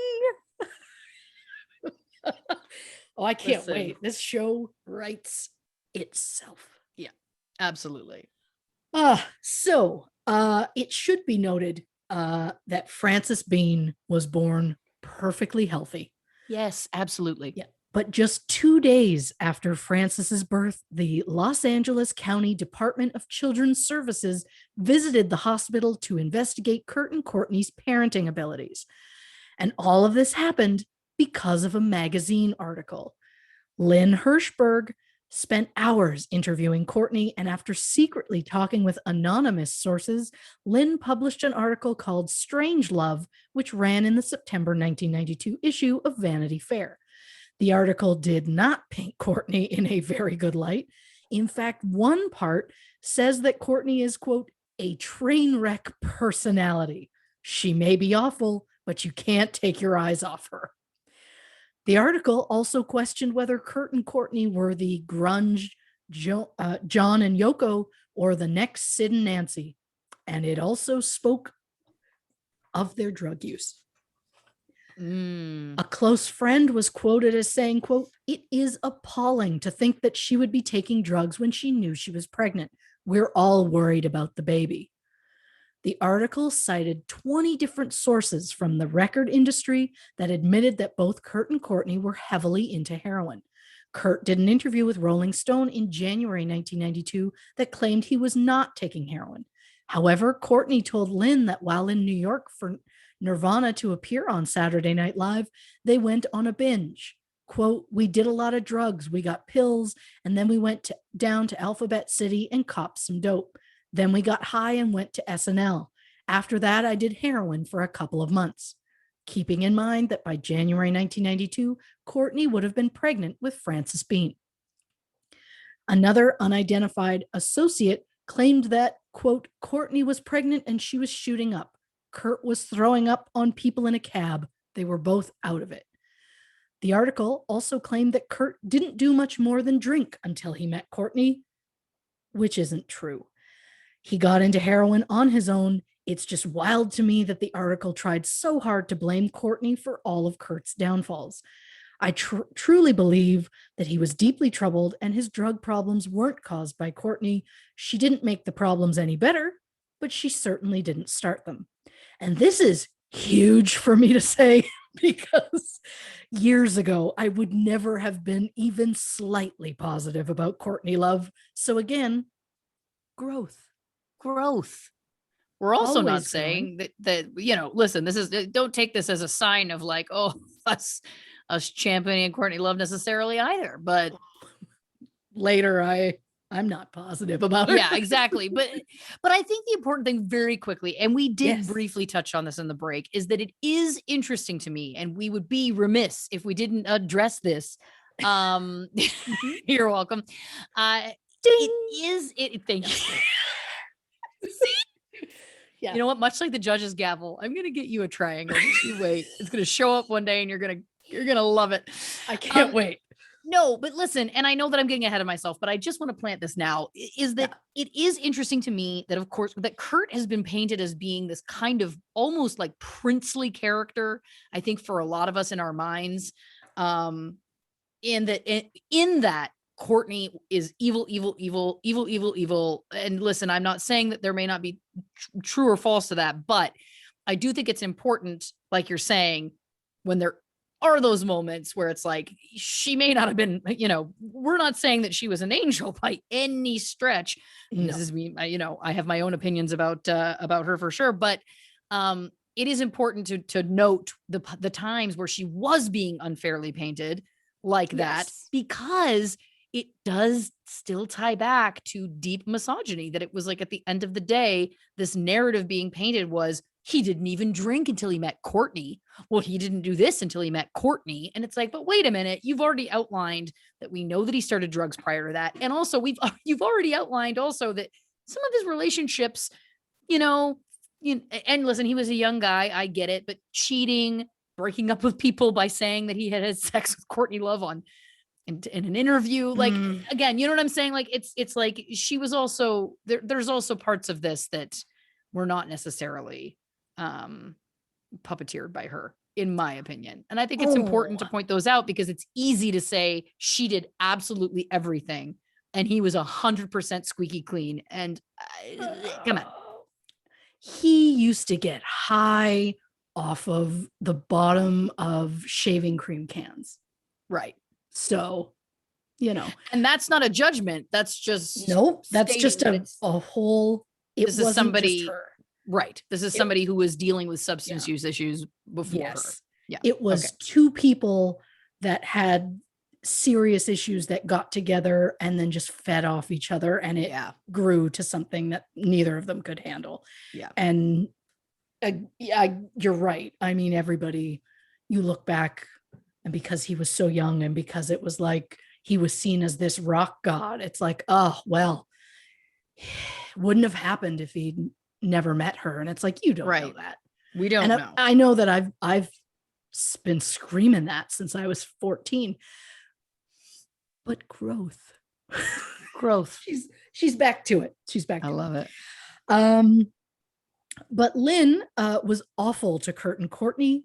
And there had been rumors that she'd even badmouthed the couple to other journalists. And some may say it was just an article.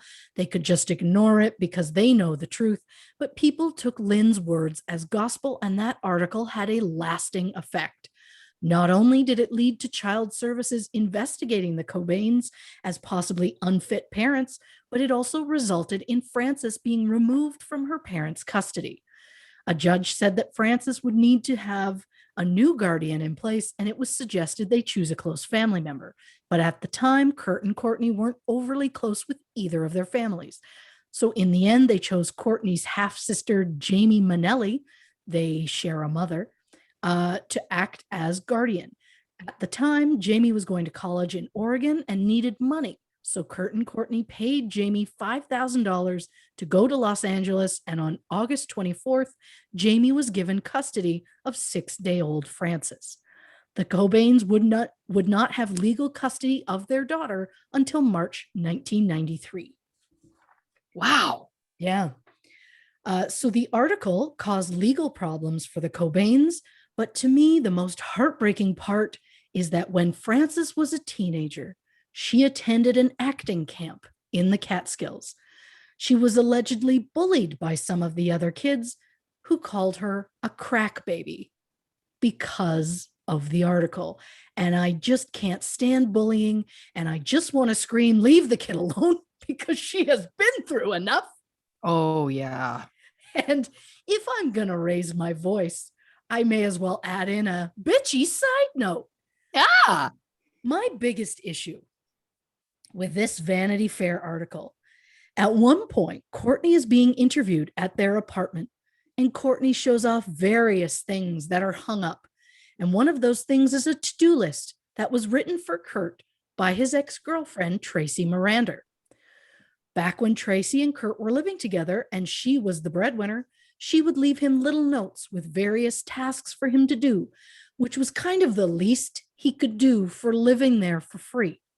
Sure. Years later, Courtney said she found the list while going through Kurt's stuff and hung it up because she thought it was funny. And to me, it's not funny. To me, psychologist hat. It's a woman who's trying to display trophies to prove that she's the winner, because simply being married to the man isn't enough. She had to try and shit on his previous relationships because she had to be the best relationship that Kurt has had. And I could be wrong about that diagnosis because I have a definite bias, but I just have to say I find it gross. And once again, Tracy Miranda deserved better. So, yeah. The family dramas are just getting started. First, we have a godparent drama side note. It has been said that when Frances was born, her godparents were the Cobains' lawyer, Rosemary Carroll, and her husband, Danny Goldberg. But after Kurt's death, Rosemary was adamant that Kurt was murdered and was very vocal against Courtney. So then it became said that Drew Barrymore was Frances's godmother and REM frontman Michael Stipe was her godfather. And my first specifically for Lauren side note, Rosemary Carroll is the former wife of Jim Carroll of the Basketball Diaries. Of course. Yeah. Wow. Well, that's interesting. Right? Yeah. In 2003, Courtney was arrested for attempting to break in at her ex-boyfriend's house. She also overdosed on painkillers and threatened suicide, so Kurt's mother, Wendy, was made Frances's guardian. Courtney would regain custody 2 years later. But then in 2009, a court appointed Kurt's mother, Wendy, and his sister, Kim, as temporary guardians over Frances Bean, who was 17 at the time. I don't know the reason behind it. I think Frances was possibly going to try and get herself emancipated, but wasn't really ready for it yet. A judge issued a related temporary restraining order that prohibited Courtney from having any direct or indirect contact with Frances. The papers were filled with the heading, "Motion to seal all documents relating to a minor and allegations of domestic violence." Frances's medical records were included with those documents, so I don't know what happened. And honestly, there is so much legal stuff that Courtney gets in over the years. We just do not have time to devote to all of it. So we're just going to say that the mother-daughter relationship was rocky at best. Yeah. So I'm going to do just a quick flip for a moment to an album that I practically wore out in my youth. On November 18th, 1993, Nirvana recorded an acoustic performance for the series MTV Unplugged. Nirvana were joined by rhythm guitarist Pat Smear, cellist Laurie Goldston, as well as members of the band Meat Puppets. Nirvana played a lot of lesser known material, as well as covers of songs by the Vaselines, Meat Puppets, Lead Belly, and David Bowie. It aired December 16th, and an album was released in November 1994 as the first Nirvana release after Kurt's death. The performance was said by many to be Kurt's greatest moment on stage and would earn the band a Grammy in 1996 for Best Alternative Music Performance. And now that we've come this far, I have to take us into the more difficult portion of the episode, starting with Kurt's health. And by difficult, I mean for me personally. Of course. Yep. She's getting through.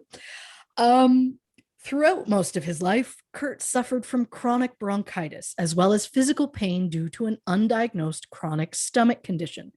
Kurt tried to relieve these pains with a variety of drugs. Friends who spent time with Kurt said that while he started with pot around age 13, he soon was consuming LSD, oxycodone, extreme amounts of alcohol, as well as abusing solvents. Kurt once claimed that, quote, "It started with 3 days in a row of doing heroin, and I don't have a stomach pain. That was such a relief." Over the years, there were numerous overdoses. It has been said that Kurt experienced his first heroin overdose the morning after Nirvana appeared on Saturday Night Live. On August 19th, the day after Francis was born, Kurt allegedly snuck a drug dealer into a room in the labor and delivery ward, where he then OD'd. It is said that he overdosed again in May 1993, and by the summer of 1993, Kurt was using almost daily. On June 1st, Courtney staged an intervention, and 3 days later, during a fight over Kurt's drug use, Courtney threw a juicer at him and then called the police. Kurt spent 3 hours in jail and was released on $950 bond. The domestic violence charges were later dropped. I also love that articles always said that she threw a glass, but she admits it wasn't a glass, it was a full juicer. And Jesus, I almost respect it. I'm very throwy when I'm angry, so I get it. The fighting between the Cobains supposedly didn't stop there. Rosemary Carroll claims that Courtney told her Kurt was leaving her and asked Rosemary to find the meanest lawyer she could find. Rosemary claims that Courtney asked if there was any way to avoid the prenup that Courtney had signed. Rosemary also claims that a few weeks later, Kurt called her on March 1st, 1994, asking for Courtney to be removed from his will. That same day, Kurt was on tour in Germany and would be diagnosed with bronchitis and severe laryngitis. He flew to Rome the next day for medical treatment and was joined by Courtney on March 3rd. While staying in room 541 at the Hotel Excelsior, Courtney woke up in the morning after she had arrived to find that Kurt had overdosed on a combination of champagne and Rohypnol. Kurt was rushed to a hospital and remained unconscious for a day. After 5 days, Kurt was released from the hospital and flew home to Seattle. After Kurt's death, Courtney would call this Kurt's first suicide attempt. She would also later claim that when she found him, Kurt had a 3-page note in his left hand claiming he was choosing death and, quote, "I'd rather die than go through another divorce." Another divorce? I think referring to his parents for being the first divorce, but also no one's ever seen this note. So, and I love that I was saying it's important for us to back up the things that weren't Courtney's fault. And now I turn the table. So here's a question, and I know I'm getting ahead of myself already, but I got to call it out. Did Kurt have a history of doing Rohypnol? Because not that I know of. I will offer a trigger warning for this term, sexual assault, but Rohypnol, of course, is known by the slang term the date rape drug because it is typically what has been used for years, being slipped into people's drinks. It causes, paralysis. It causes all kinds of things. So to me, she shows up and then conveniently he ODs on Rohypnol and champagne. Rohypnol, again, is tasteless, odorless, colorless. Like that's how it can get slipped into someone's drink and they can drink it without knowing and then end up passing out and having, horrific things happen. That just feels like that. I'm just going to call it right away. That's the first red flag for me. Yeah. I know there's other red flags, but that just feels very kind of overt, Well, she also, I could be wrong. I believe it was Rohypnol. She had done some in front of an interviewer and then made the comment of like, oh, it's just basically like a kind of sedative. She got it from a doctor. She was prescribed it by a doctor in the UK. So, okay. Yeah. Well, yeah. And that's so it possible. Could very well be her prescription that he used. She claimed that she found 2 empty blister packs of Rohypnol next to Kurt and that he had taken 60 pills. A doctor that treated Kurt allegedly said that was not true. Interesting. But of course, it was just their basic medical records from Italy. So I don't have access to those, unfortunately. I will just also say that, and again, I don't have firsthand experience with this, thank God. But from what I've heard, read, seen, etc., it doesn't take 60 pills to require medical attention from that drug. If you've taken a large single dose, that someone slipped in your drink, people often need medical attention. So what really gets me is the idea that it was like he had an overdose. It was whatever. It's fine. He's fine. And then after he died, it was like, well, he did try to kill himself in Rome. Yeah. It was never mentioned as a suicide attempt until after his death. Isn't that interesting? So I find that wild. On March 18th, Courtney called the Seattle police to say that Kurt was suicidal and had locked himself in a room with a gun. The police arrived and confiscated 4 guns, 25 boxes of ammunition, and a bottle of pills from Kurt, who said he wasn't suicidal, but rather had locked himself in the bathroom in order to get away from Courtney. Oh, boy. On March 25th, worried about Kurt's drug use, Courtney arranged for another intervention. 10 people were involved, including friends, record company executives, and Dylan Carlson, one of Kurt's closest friends. Kurt was livid. He ended up locking himself in a bedroom upstairs.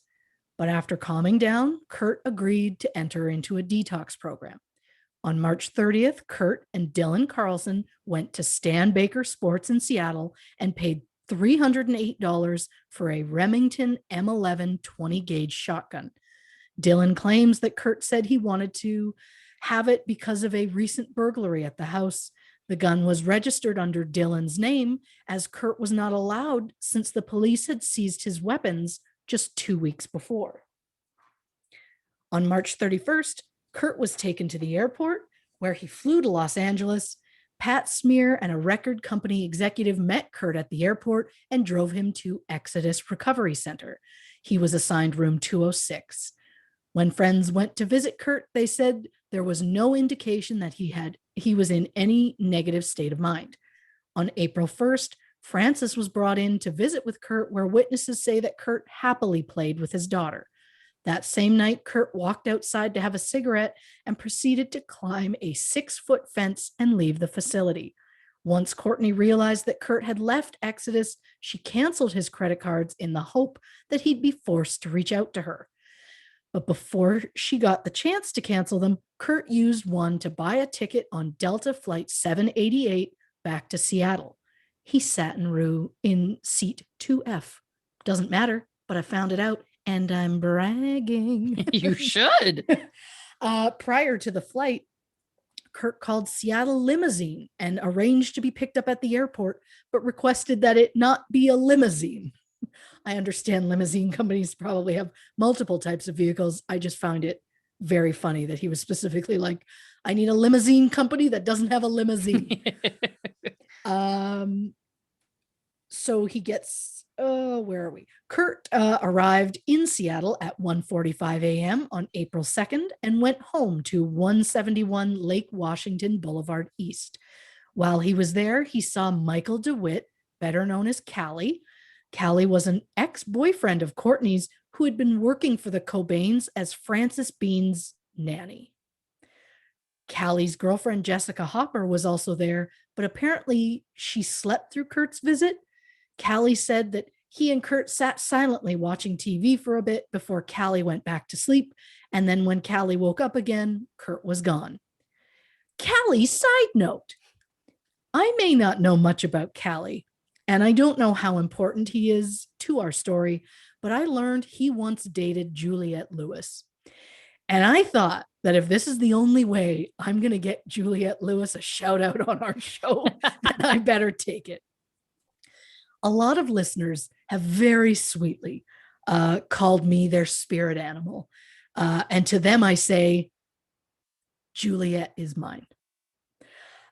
She has an energy I really respond to, and I adore her. So shout out to Juliette Lewis for no other reason than because I can. Yes, absolutely. But how much are we trusting that Callie is telling the truth? He's the only one who saw Kurt there that night. A few people claim to have seen him over the next few days, but nothing can be proven. Not to mention, it was said by numerous sources that by 1994, Callie was heavily into cocaine. So was Kurt there on April 2nd or not? I don't know, but Callie seems to believe that Kurt was there. On April 3rd and 4th, Kurt's official whereabouts were unknown, and on April 3rd, Courtney contacted private investigator Tom Grant and hired him to find her missing husband. And not only did Courtney hire Tom to find Kurt, but she also neglected to mention that Callie saw Kurt the night before. And is it possible that Callie didn't tell her? Sure. But according to phone records, Callie and Courtney spoke on the phone 8 times on April 2nd. So you think that would be something that would come up. Yeah. On April 4th, Courtney calls the police and files a missing persons report. However, she claims to be Wendy O'Connor, Kurt's mother. The report says, quote, Mr. Cobain ran away from California facility and flew back to Seattle. He also bought a shotgun and may be suicidal. On April 7th, Nirvana pulled out of the Lollapalooza festival. The band's record label cited doctors' concerns about Kurt's health as the reason that they withdrew from negotiations to headline the festival. When Kurt was at the detox facility, Courtney was also in Los Angeles doing her own kind of detox. Courtney was staying at the Peninsula Hotel in Beverly Hills doing a hotel detox. A counselor would come to her room multiple times a day, every day. This version of recovery is said to be more private than if Courtney had outright entered a recovery center like Kurt did. So did Courtney try and detox privately so the press wouldn't find out that both of Frances's parents were in rehab at the same time? Because otherwise, I don't know why she chose that instead of an outright treatment center. So at the time Kurt goes missing, Courtney is staying at the Peninsula and Kurt is at Exodus. The two were only 6.6 miles or 10.6 kilometers apart, which is only like a 15-minute drive. But Kurt leaves Exodus and he flies home. Doesn't go he could have gone to the hotel where Courtney was. He chose not to. On April 3rd, Courtney hires a private investigator. And on April 7th, Courtney was arrested at the Peninsula after police arrived at her room to find it splattered in blood and vomit with a syringe and a blank prescription pad. After being released on $10,000 bail, Courtney checked herself into Exodus later that evening. The next morning on April 8th, an electrician from Vecca Electric named Gary Smith, who was at the house to install a security system that was requested after a recent break-in, found what he thought to be a mannequin in the greenhouse. This is a quote from Gary. I saw this body laying there on the floor. I thought it was a mannequin. Then I noticed it had blood in the right ear. I saw a shotgun laying across his chest, pointing up at his chin. What Gary had found was, in fact, the body of Kurt Cobain. Police were called to the house, and when they arrived, they found the French doors to the greenhouse locked, so they broke the west side door to gain entry. The first police on scene later said that as soon as they saw the body, they knew there was nothing they could do to help, so they only touched the wallet that was on the floor near the body to check for ID. They pulled out Kurt's driver's license, laid it on top of his wallet, and started taking photos of the scene. The first officers on scene called in to request a homicide team at 9:50 a.m. Detectives arrived on scene at 10:15. The first officers handed over several Polaroids that were taken, as well as 2 rolls of 35 millimeter film. Now, this is the part where I'm going to get a bit clinical because it's how my brain is choosing to process talking about this. The greenhouse is approximately 19 by 23 feet and is situated above a detached double garage. Along the north and south walls, there are stainless steel planting trays. On one tray, there is a pile of dirt with bulbs in it. On top of the dirt is a note written in red ink and stuck into the dirt pile with a red pen. Detectives say it was a suicide note and that it is directed to Courtney and Francis and signed Kurt Cobain. The body is lying on his back on the floor with his head facing west and his feet facing east. There is a large drying puddle of blood to the left of the body and obvious trauma to the head. The Remington shotgun is between his legs with the barrel pointed towards the head and his left hand wrapped around the barrel. The shotgun is inverted with the trigger and magazine trapdoor pointing up. There is a spent casing to the left of the body, which is interesting since the casing would have released from the gun on the right side, since the gun was upside down. But somehow the casing was found on the left, as though it ricocheted off something on the right side, although there was nothing on the right side, according to the photos. Along with the wallet, there was some cash, a 3/4 full can of Barks root beer, cigarette butts, and a Tom Morse cigar box full of drug paraphernalia like syringes, burnt spoons, cotton, etc. There was also a hat, 2 towels, a pack of cigarettes, a lighter, and a pair of sunglasses. On the floor next to the body's left foot, there is a brown paper bag containing a box with 22 live shotgun shells. The outside of the box says that it contains 25. Due to the injuries to his face, Kurt was only identifiable by his fingerprints. He was 27 years old, which brings me to the depressing and eerie 27 Club side note. The 27 Club is the name given to the numerous notable deaths of musicians at the age of 27. The idea first started in the 1970s when, in the span of just 2 years, Jim Morrison, Janis Joplin, Brian Jones, and Jimi Hendrix all died at the age of 27. The concept was thrust back into the spotlight after Kurt's death in 1994 and again in 2011 after the death of Amy Winehouse. And yes, I'm sure these deaths are just merely coincidences, but when you look at the vast number of cases, it is shocking. I found a list that featured 72 musicians that all died at the age of 27. Which is 27 inverted. Oh my God. That's terrifying. Yeah. Oh, that's ghost set play. That nonsense right there. Yeah. One of the earlier ones is Robert Johnson, a Delta blues musician who used to sing songs about hellhounds, the crossroad, and the devil, which as a supernatural fan, I find terrifying. Yeah. Robert died at 27 in 1938. There's also Al Wilson of Canned Heat, Ron McKiernan of the Grateful Dead, Dave Alexander from the Stooges, Pete Ham of Badfinger, and even, as I mentioned earlier in our story, Mia Zapata was 27 when she was murdered. Right. And you know what other musician died at the age of 27? Kristen Pfaff, the bassist for Hole. Which brings me to a suspicious side note. Yes. Kristen was found in her bathtub after an alleged heroin overdose on June 16th, just 2 months after Kurt's death. While playing with the band Janitor Joe, Kristen was scouted by Courtney Love and Eric Erlandson of Hole. They invited Kristen to be their new bassist, as their previous bassist, Jill Emery, had recently left the band. After a while, Kristen agreed to join the band and moved to Seattle in 1993.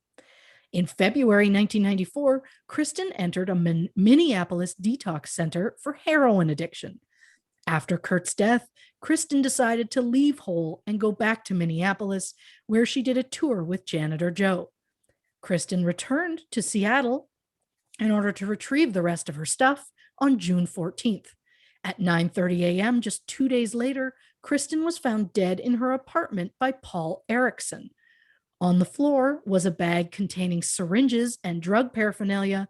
Kristen's death was attributed to acute opiate intoxication.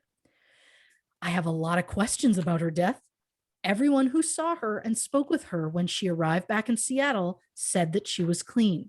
And I get that relapses happen, but she had plans to leave Minneapolis the day she was found. And there was a packed U-Haul waiting for her outside. And the thing I find the sketchiest is the last person known to see her alive was her ex-boyfriend and ex-bandmate, Eric Erlandson, who apparently was with Kristen the night before she died. And when asked about her death, Eric said, quote, "I admit I made some stupid mistakes with some people, and people are dead because of my stupid mistakes. That's what I want to say.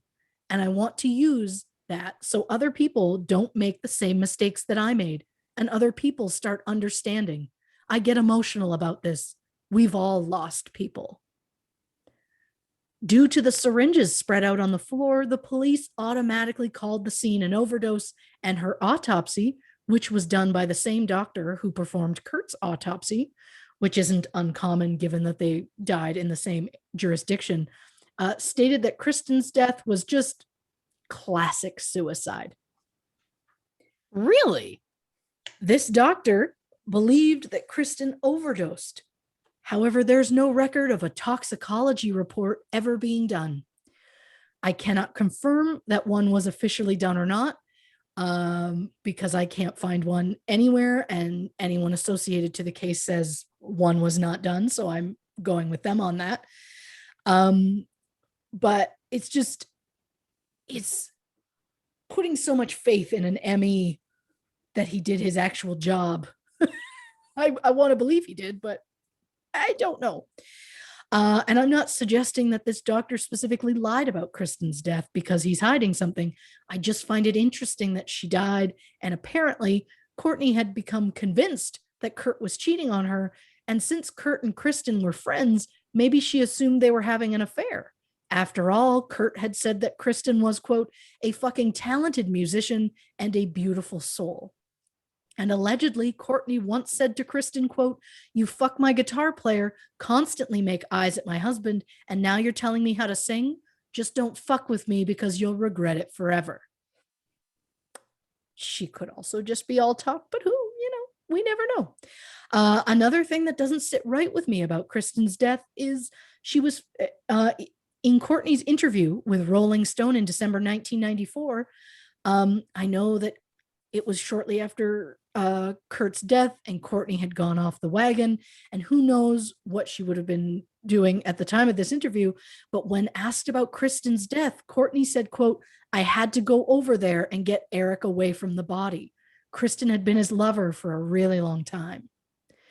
But Paul Erickson was the one who found Kristen's body and then called the police. So did Eric and Courtney somehow show up before the cops? Or the cops let him in to the scene, to a crime scene, to be near the body? Like that, none of that makes sense to me. Although I guess the interview should be taken with a grain of salt. It starts with Courtney claiming she was wearing the brown coat that Kurt died in, but Kurt wasn't wearing a coat at the time of his death. One was at the scene, but he wasn't wearing it when he died. And I know because I've seen the photos, he wasn't wearing a coat. Yeah. I don't want to talk much about the photos. Back to the main topic of the episode. The police announced Kurt's death and immediately called it a suicide. One detective stated, quote, "The autopsy has shown that Cobain died of a shotgun wound to the head, and at this time, the wound appears to be self-inflicted." At this time? Don't you normally wait for the full investigation to be completed before you make a public claim like that? Could it have something to do with the missing persons report that was filed just 4 days prior that included a policeman's handwritten note that said that Kurt, quote, "bought a shotgun and may be suicidal"? Could that have maybe tainted what they were thinking? I also find it sad that his death was announced so quickly to the public simply because he was a celebrity. Do the fans want to know? Of course. But strangers should not find out before his own family. Kurt's dad, Don, learned of Kurt's death from the radio, and Kurt's grandparents learned about it from TV. And that's heartbreaking to me, especially for his grandmother, Iris, who Kurt was very close with. Which brings me to an enraging side note. A co-worker of the electrician who found Kurt's body called a radio station and said he had the scoop of the century and, quote, "You're gonna owe me a lot of concert tickets for this one." I'm grossed out by it. The medical examiner stated that everything about the situation pointed towards a suicide and that his death was estimated to have happened April 5th.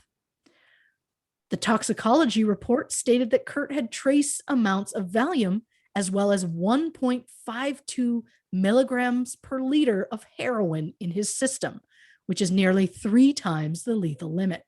And I know he had been a user for several years and that his tolerance was probably quite high, but with that much in his system, he was still able to lift a gun and pull a trigger, not to mention put away all of the drug stuff first, because all of the syringes and everything was all packed neatly in a box. It just feels too much. Yeah. It's like he didn't give himself time to feel the effects of the drugs he was taking before he died. So then just why bother taking them at all, especially at such a high amount? And I know this sounds like a conspiracy theory, but it's been driving me crazy for 27 years. So that's where we're at. Yep. The idea is that he injected himself more than once, put everything away, then pulled out a gun and shot himself. I just don't buy it. The gun was also very long, like 45 and 5/8 inches long. Oh, wow. So then I start to wonder, could he even reach the trigger? Some people suggested maybe he used a foot, but according to police reports, he was wearing both of his shoes when he was found. But despite how us conspiracy theorists feel about the case, the Seattle police did investigate for a full 40 days and spent 200 hours interviewing Kurt's family and friends. But apparently the investigation didn't require photos because the photos taken at the scene, well, the police at the time decided not to develop them. An officer who worked the case, Sergeant Don Cameron, said, quote, "We don't develop photographs of suicides." What? Later in his career, Sergeant Cameron would be accused of helping to cover up money that was stolen from an investigation. And when I say money, I'm talking $10,000. Cameron got wind he was going to be fired, so he retired quietly. In 1994, the film rolls were stored in a records room for safekeeping. A detective came across them in 2014 and worried the film would deteriorate if they were left for much longer, so the detective had the photos developed. The photos were released to the public, or at least the not graphic ones. Although seeing a simple shot of his foot, or one where you just saw literally a small section of an arm was just horrifying to me. And I've seen terrible crime scene photos. Too much. Yeah. But this one was just way too personal for me, I think. And allegedly, Courtney contacted the police in 1995 asking for the photos to be destroyed in order to prevent any mistaken release at any point. The same detective who developed the photos also released photos of himself holding the gun to prove that the gun was still in the police's possession. There had been a rumor going around that for a while that Courtney told police to destroy the weapon, but the photo only further fueled conspiracy theorists because the gun looks massive. But in the end, the police say without a doubt it was a suicide. Kurt's body was cremated, at which time Courtney asked that plaster casts be made of his hands.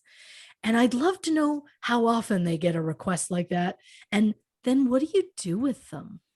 You know, like it would weird me out, but people grieve in different ways. I also read somewhere that Courtney found a piece of Kurt's skull with hair attached, and she washed it and kept it. And again, I know that people grieve in their own way, but God, I really hope that's not true. Yeah, wow. But Kurt was cremated and Courtney divided the ashes. Some were kept in a teddy bear, some in an urn. Some were taken to a Buddhist monastery in New York, where the ashes were ceremonially blessed and mixed into clay and made into a sculpture. Kurt's mother, Wendy, held a final memorial ceremony in May 1999, and Tracy Marander was in attendance. A Buddhist monk chanted while Francis Bean scattered some of the ashes into McLean Creek in Olympia, Washington. Olympia was chosen as it was seen as the city where Kurt, quote, found his true artistic muse.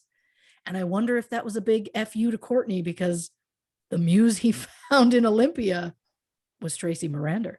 Right. Surprisingly supportive side note, I've been unsure about Courtney for decades. And I've surprised myself by saying some genuinely nice things about her tonight. But one thing I'll say is that she buried a handful of Kurt's ashes beneath a willow tree in their front yard.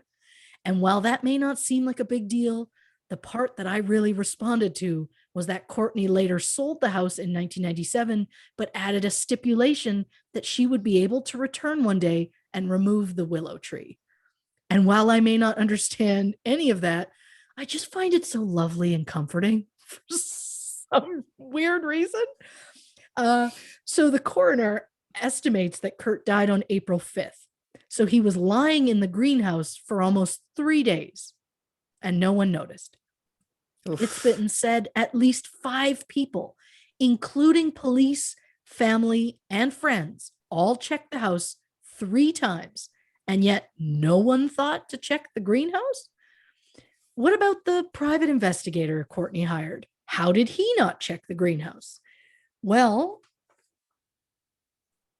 we're going to get into it. Tom Grant and his assistant, Ben Klugman, were hired by Courtney to find Kurt.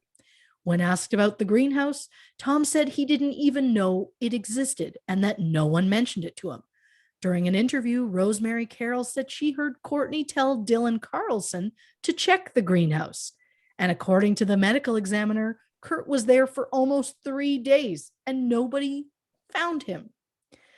And Tom said his first meeting with Courtney, red flags were popping up everywhere, to the point where Tom started recording all of his conversations with Courtney, which I get because it caught Courtney in multiple lies, like how Callie had supposedly seen Kurt April 2nd.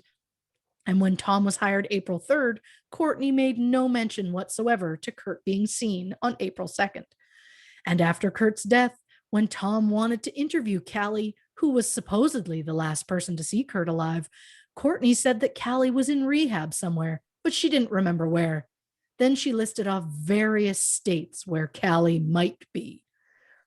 It's just super suspicious to me that he left town so soon after Kurt's death.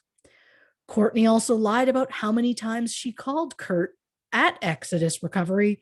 She told Tom she called Kurt at the treatment center once on March 31st, but records show that Courtney made 13 unanswered phone calls to Kurt that day. And something doesn't sit well with me is that Tom claims during his initial meeting with Courtney, she told him, "Save the American icon, Tom."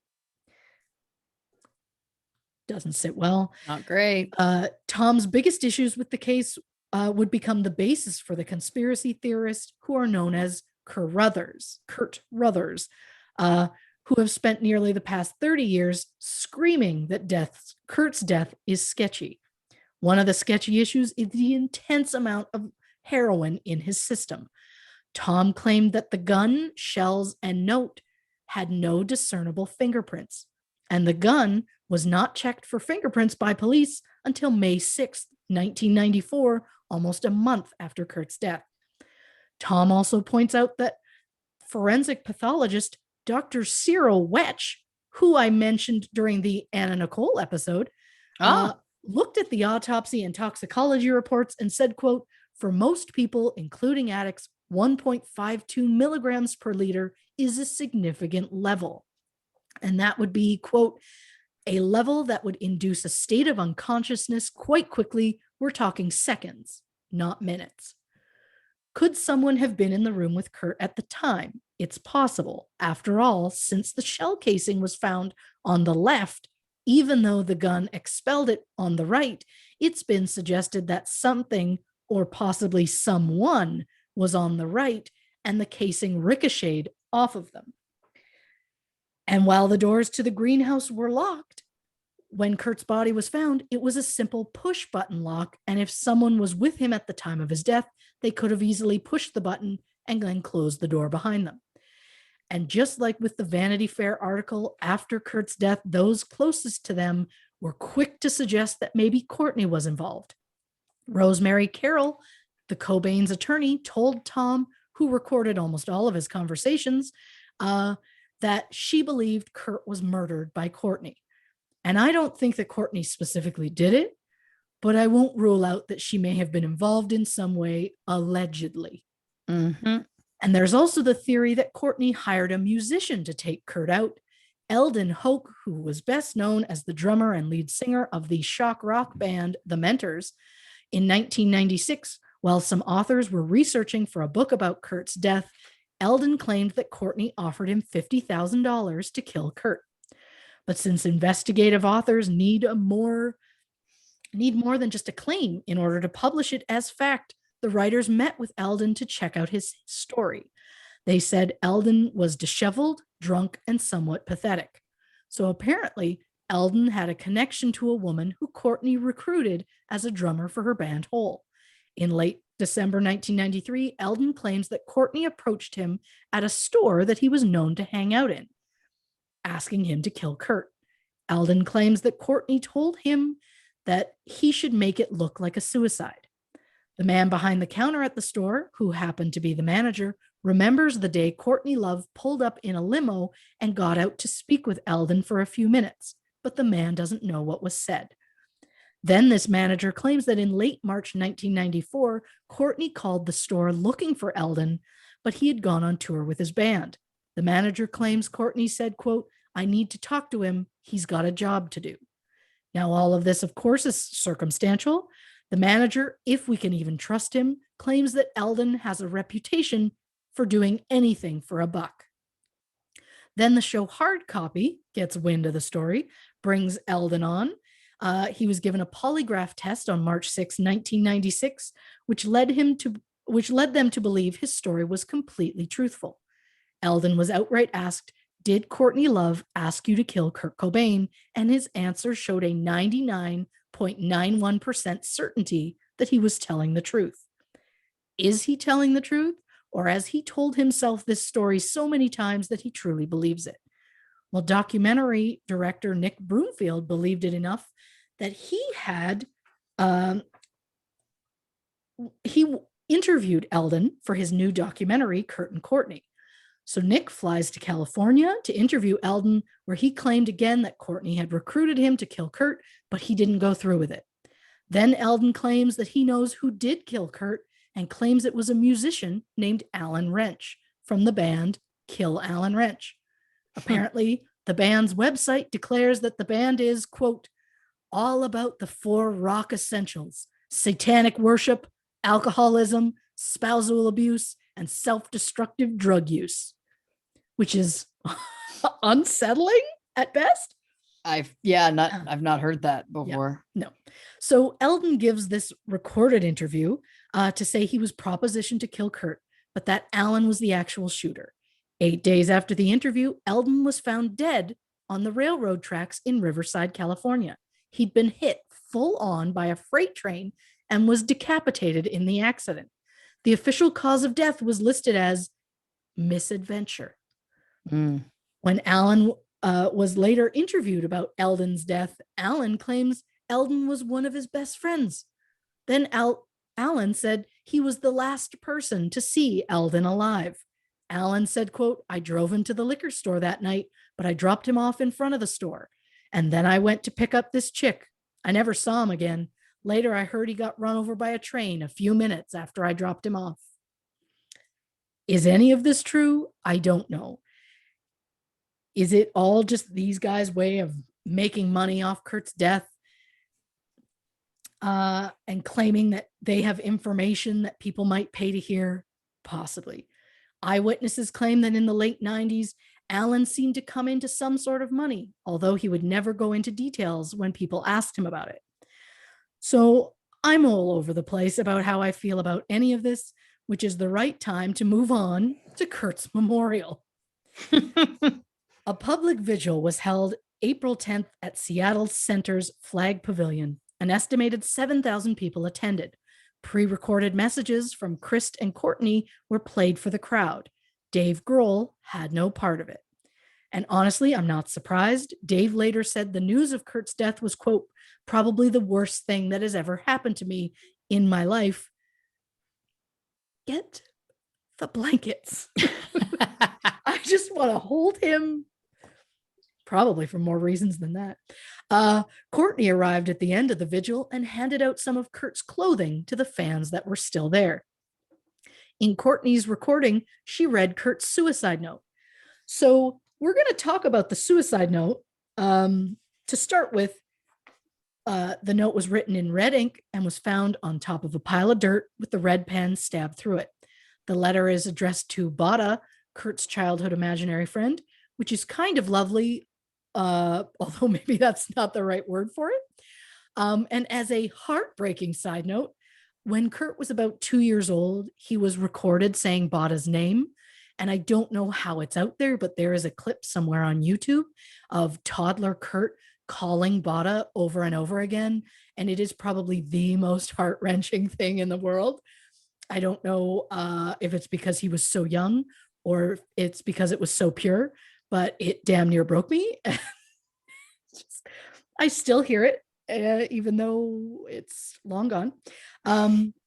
So the letter is addressed to Bada, which some have speculated was because maybe Kurt didn't feel like there was any real person who would understand what he was saying.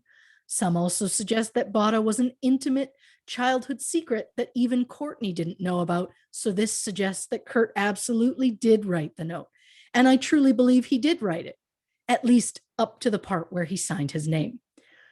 For those who haven't seen the note, I will try and post a copy of it somewhere, but throughout it, Kurt talks about how he hasn't felt excitement about music, whether listening to it or creating it, for a few years. He's thankful for the life that he has and even mentions his, quote, goddess of a wife who sweats ambition and empathy and a daughter who reminds me too much of what I used to be. It seemed throughout the note that he'd become very disenchanted with the music industry and that music became less of a passion and more of a job. And as someone who was known for constantly writing in his journal, in the months prior to his death, he'd almost ceased writing in them at all, which makes you think that possibly maybe he was just done with music. And maybe it had something to do with the fact that they got so super famous so fast. Yeah. He never truly learned how to adapt to the fame that he had achieved. Apparently, years later, Dave Grohl spoke with Howard Stern and said just prior to Kurt's death, the band was in fact breaking up. Kurt ended the note with a quote from a Neil Young song that said, quote, "It's better to burn out than fade away," which I interpreted to mean that he'd rather quit than drag out his career and make music he didn't care about. It was signed Peace, Love, Empathy, Kurt Cobain. And that is the point in the note when I think he stopped writing, because after that, the handwriting becomes more erratic and the letters get larger and appear to be written by a completely different person. The final portion says, quote, Frances and Courtney, I'll be at your altar. Please keep going, Courtney, for Frances, for her life will be much happier without me. I love you. I love you. Now, I know I'm not a handwriting expert, but it's like night and day. And yes, some may argue he was feeling more effects from the heroin and that altered his writing. Sure, many handwriting experts have seen the note, and while some claim it was written by the same person, others have said it was clearly written by two people. A forensic linguist looked at the note and said the top portion of the note appears to be a different style in handwriting, as well as a different style linguistically from the bottom portion. The main part of the note is written about Kurt's relationship to music, and the last 4 lines are written about his relationship to his family. And I know what you're thinking. Am I really suggesting that Kurt wrote a note as a way to retire from the music business, and to cover up his murder, someone added a few lines at the end to seem like a suicide note? And while that's crazy, that's what I'm saying. And the big reason I feel that way is that there were more than 20 notebooks filled with his writing. Could someone have used that to try and copy his style and just did a super shitty job? For sure. Could Kurt have written the full note himself and his writing just got sloppier the less sober he got? Sure. And Rosemary Carroll, the Cobain's attorney, told private investigator Tom Grant that she found a piece of paper in Courtney's backpack, which had been left at Rosemary's house. The paper was filled with the alphabet that looked as though someone was practicing writing in a certain way, as though someone was practicing forgery. Now, why on earth would Courtney have a paper like that? Photos of it have been posted, and again, it doesn't make sense to me that it would exist for any reason other than to try and copy Kurt's handwriting. A forensic document examiner looked at the practice sheet as well as the original note, which Courtney keeps in a safe deposit box. The examiner said the practice sheet contains, quote, letter combinations of specific letters that are found in the bottom portion of the suicide note. The examiner also said it was possible that someone with some skill could imitate his writing, especially in those last lines.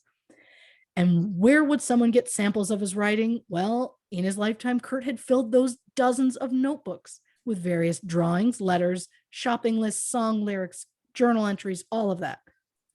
Well, in 2002, Courtney thought it would be a great idea to compile all of those into a 280-page book. The book was published a month after a self-titled Nirvana greatest hits album was released, which all feels like such a cash grab to me. But those journals, I'll be straight with you. I did a lot of research for this episode, but the one thing I refused to do was read his journals. I cannot bring myself to do it. It feels way too personal, and I don't think he would have wanted them out there in the world for everyone to see. In 2018, Frances Bean said she will never read the journals either, and that she regretted Courtney's decision to publish them. And yes, I avoided a sneak peek into the victim's mind for what I'm calling my principles. If someone else wants to read them, by all means, no judgment. But again, this is so personal for me. But what I did do, I scarfed down multiple books and documentaries. I think I did 3 documentaries and 5 books. And I scoured the internet until ungodly hours. And I think this is maybe some of the latest times that I've stayed up while researching. And I know it's because I've been mentally connected to this case for almost 30 years.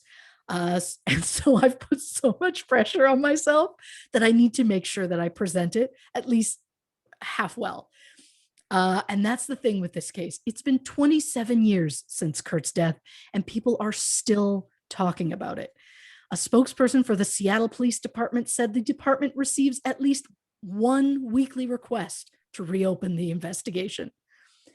It's so crazy to look back and realize that he was only part of mainstream music for about 3 years before his death, and yet it seems like so much longer because he had such a profound impact on music at the time. Many bands wrote tributes to Kurt, such as Tearjerker by the Chili Peppers, Friend of a Friend by Foo Fighters, Let Me In by REM. In 2005, a sign was put up in Aberdeen, Washington as a tribute to Kurt. The sign read, "Welcome to Aberdeen, come as you are," which for those who aren't Nirvana fans, Come As You Are was one of their big hits. On April 10th, 2014, Nirvana was inducted into the Rock and Roll Hall of Fame. Kurt was posthumously inducted along with Chris Novoselic and Dave Grohl. 2014 was the first year they were eligible to be inducted. Rolling Stone included Kurt on its list of 100 greatest of all time. He was listed under songwriter, guitar player, and singer. Which brings me to something that I'd like to bitch about in an utterly shocking side note. Nirvana did not win a Grammy in Kurt's lifetime. The band won Best Alternative Performance for MTV Unplugged in New York at the 1996 Grammy Awards. Nevermind was nominated for Best Alternative Music Album in 1991, but lost to REM's Out of Time. But this got me wondering what other artists have been foolishly denied Grammys. And honestly, after looking it up, I'm now even more pissed at the Grammys. Someone explained to me how this list of artists does not have a Grammy. Diana Ross, Snoop Dogg, Bjork, Nicki Minaj, Katy Perry, Sia, The Beach Boys, Queen, ABBA, and Journey. Wow. What the fuck, Grammys? I'm annoyed. That is a pretty shocking list. You're right. My God. It's too much. It's almost like a hit television show that ran for 6 years that had great characters, storylines, relationships, and also tackled socio-political issues, not winning any Emmys. Anyway. You know what? It's exactly like that. Robbed. Now, very quickly, I just wanted to point out. Yeah. Of course, we spoke about the 27 Club earlier. And then you just mentioned that it's been 27 years since his death. Yep. That clued into me partway through, and I realized what is happening. And you know what it is? Synchronicity. Well, let's synchronize our watches while I go take a tinkle. We're going to be right back with more about Kurt Cobain on this episode of True Crime and Cocktails, Famous Fatalities Edition.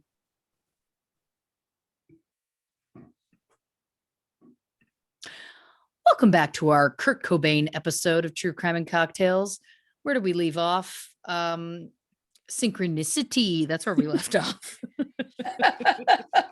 Yeah. I mean, what are the odds we're talking about it? 27 years. He was 27. It's just, there's too many. There are 72 artists. Like, I can't. My brain is, and I'm also only 27. I'm closer to 72. Well, I am on the inside. That's for sure. That is for sure. Well, listen, obviously we got to wrap things up soon, but let's get into what else you got for us. Well, I'm going to try and power through this so we can get through it and have at least just a chance to speak before this ends. I'm sorry for what emotional journey we're going to end up going on. But I thought, why don't we check in with some of the people we've mentioned so far in our episode to see what life has been for them since Kurt's death? Yeah. In 1995, Nirvana bassist Chris Novoselic formed the band Sweet 75. He would go on to release an album with the band, Eyes Adrift, 2 albums with the band Flipper, and 2 albums with the band Giants in the Trees. Chris is a political activist and is known for making appearances to advocate electoral reform. And in 2016, he earned a Bachelor of Science degree from Washington State University. I just read his name and I fucking blushing like a schoolgirl. Nirvana drummer Dave Grohl joined Tom Petty and the Heartbreakers briefly, and in 1994 formed the band Foo Fighters with Dave on guitar, which I am fascinated by because I can't play one instrument. I'm just wildly fascinated by people who can play multiple. I've read that Dave doesn't read music. He just plays by ear, which is also wild to me because he's so insanely talented. And I'm just so happy that the internet loves him. It just makes me so full of joy. Foo Fighters have released 14 studio albums to date, including Wasting Light in 2011, which features Chris Novoselic on bass. And since I got bitchy about the Grammys earlier, I'll go so far to point out Foo Fighters have won 12 Grammys. I still think that Nevermind was robbed. Dave joined Queens of the Stone Age in 2001 and has been part of 2 of their 7 albums. Dave was also part of all 4 Tenacious D albums, which leads me to a completely unnecessary shout out to Jack Black. So now that we've checked in with Kurt's band family, let's check in with his immediate family. We're about to take a journey. Frances Bean is now older than Kurt was when he died. And I find that fact so deeply depressing. Mm-hmm. And it just further reminds us of just how long she's had to live without him. Frances is now an artist who studied at Bard College. In 2010, she debuted a collection of artwork titled Scumfuck under the pseudonym Fiddle Tom. Frances is also a model who was the face of a Marc Jacobs spring-summer campaign in 2017. In 2010, Frances inherited 37% of Kurt's estate, which means that from then on, she controls the publicity rights to his name and image. So in 2019, she launched a new clothing collection inspired by Kurt's artwork called Kurt Was Here. I'm going to go online after and see if I'm going to buy something. And the answer is, I probably will. Frances and Courtney's relationship has been a real roller coaster over the years, but it seems that they are on the same side once again. Frances began dating musician Isaiah Silva in 2010, and they moved in together a year later. The couple got engaged, then broke up, then got back together, engaged again, and in 2014, Frances and Silva got married. In 2016, the couple decided to divorce, but wanted to do so amicably. And at first, everything was fine. That is, until they questioned the ownership of Kurt's 1959 Martin D 18E guitar, the very one he used in the infamous MTV Unplugged in New York set. Silva claims that Frances gave him the guitar as an anniversary present 6 months before their wedding. Frances denies this, saying it's a treasured family heirloom. But this gross fucker won't let this poor girl have her dad's guitar. He decides to take her to court. Oh my God. So a lengthy court battle ensues. Silva claims that during the relationship, Courtney moved into the house and started supplying Frances with drugs, which led to Frances nearly dying in their home while Silva was there with his young daughter. Silva then claims that Courtney, along with Britney Spears' former manager, Sam Lufty, who was Courtney's business manager at the time, an actor from 13 Reasons Why named Ross Butler, and a chauffeur named Jan Yuchtman, hacked into his iMessage account and sent out messages, making it appear as though Silva was despondent and contemplating suicide. Silva alleges that this was done as part of a plan to kidnap and murder him. Whoa. Silva then claimed that Courtney and Lufty were threatening Silva's friends, family, and bandmates in an attempt to turn them against him. In June 2016, Silva claims that Sam Lufty, Ross Butler, and Jan Yuchtman broke into his house, grabbed his genitals while threatening him. Silva was then allegedly forced into a vehicle while a friend called 911. When police arrived, Silva said that Sam Lufty concocted a false story that prevented the LAPD from arresting them. Silva says his family was threatened, so he agreed to go along with the story that they were all just old college friends and that the kidnapping had been a prank, even though Sam Lufty is like twice the age and looks it. So there's no way these people were college buddies, but okay. And while Russ Butler claims he wasn't there, there are police reports and court documents that talk about how police helicopters were involved and listed Lufty, Butler, and Yuckman as kidnappers. This whole thing is wild to me. Francis and Silva's divorce was finalized in 2017. Francis won the rights to their home and was free from paying any spousal support, which thank God, because at that point, it was estimated that Kurt's estate was worth $450 million. And while Francis doesn't have all of it, even if she did, I still wouldn't want her to spend a single cent on this asshole. And just when it seemed like court was going in her favor, somehow the judge awarded Silva the guitar. And the worst part, the guitar ended up at Julian's auction house. Courtney and Francis attempted to get the guitar before it could be auctioned off, but sadly nothing worked, and the guitar ended up selling for $6,010,000. Record-setting side note, the sale of the guitar set the record for the most expensive guitar and most expensive memorabilia ever sold. A year before, the green sweater that, like the guitar, was also featured in the MTV Unplugged, sold for $334,000, making it the most expensive sweater ever sold at auction. Jesus. Julian's estimated the guitar would sell for $1 to $2 million. However, bidding surpassed $1 million before the auction ever even opened. Julian's never officially mentioned Silva's name when discussing the guitar, but if he was given possession of it and suddenly a couple years later the guitar is auctioned off, that's a pretty big fuck you to Francis and Courtney. And it just makes me feel worse for Francis. Now this dude sold something that clearly meant nothing to him, but a lot to her, and got millions for it. And then you wonder, did he only pursue a relationship with her in the beginning simply because she was a rock icon's daughter? How much does something like that mess you up? I don't know if Francis is in therapy now, but she was when she was a child. According to Francis, Courtney sent her to a therapist around the age of 4, and after a year, she was then told her father committed suicide. So they got her used to therapy and talking with someone, and then it was like, oh yeah, and by the way, I need to believe they told her before that her father had died, but who knows? It could have just been he's away. I don't know how they handled that. Right. Silva also made claims that Kurt's mother, Wendy, told him she believed that Courtney was involved in Kurt's alleged suicide. Wow.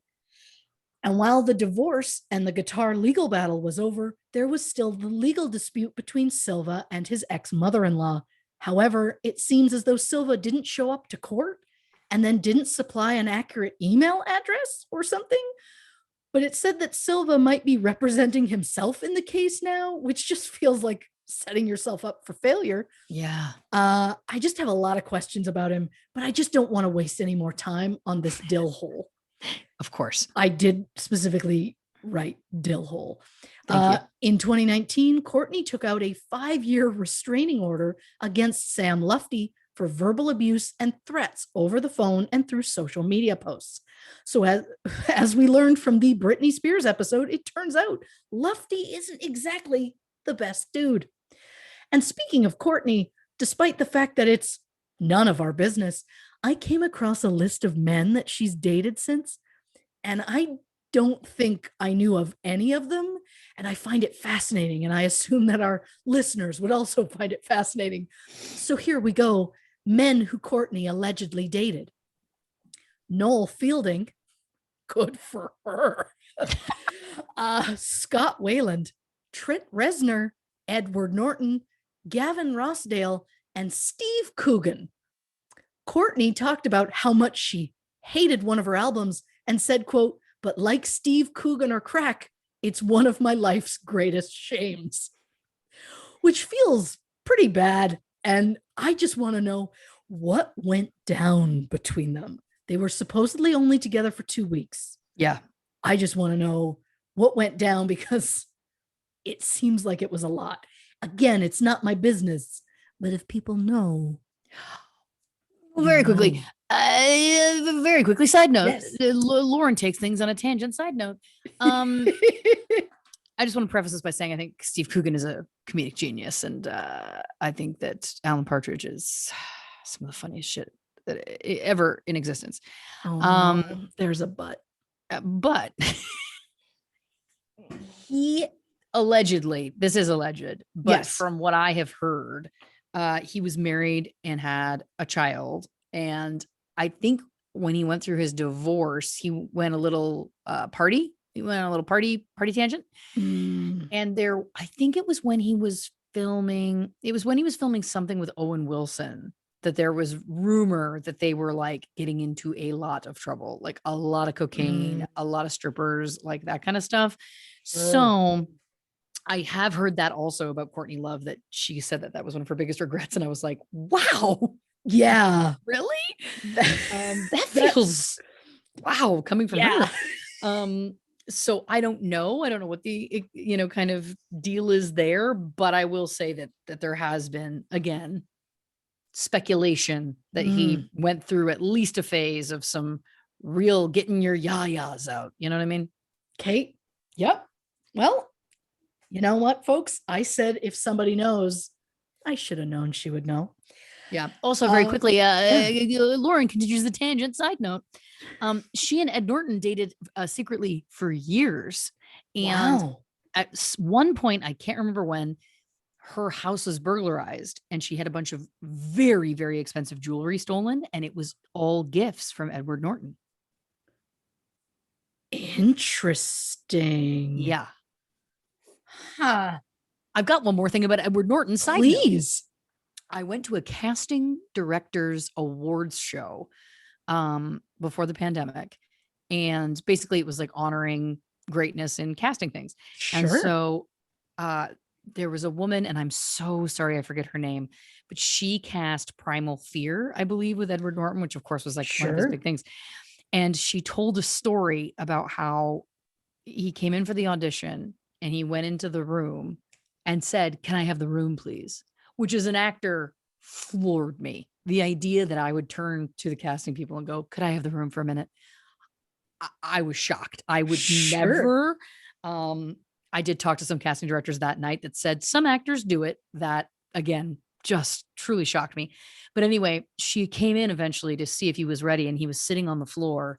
And then she got onto the floor with him, and they played the scene in the moment, and then he booked the role. And I was like, what a bold choice. The balls on that man, for lack of a better term.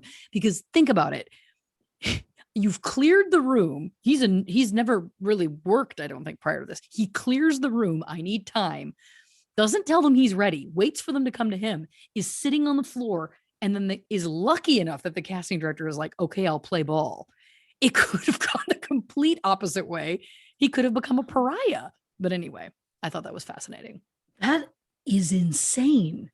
Yeah. I don't even. And I love that my instinct was, they give awards for casting things. So clearly whoever cast Superstore got one. I believe they were nominated.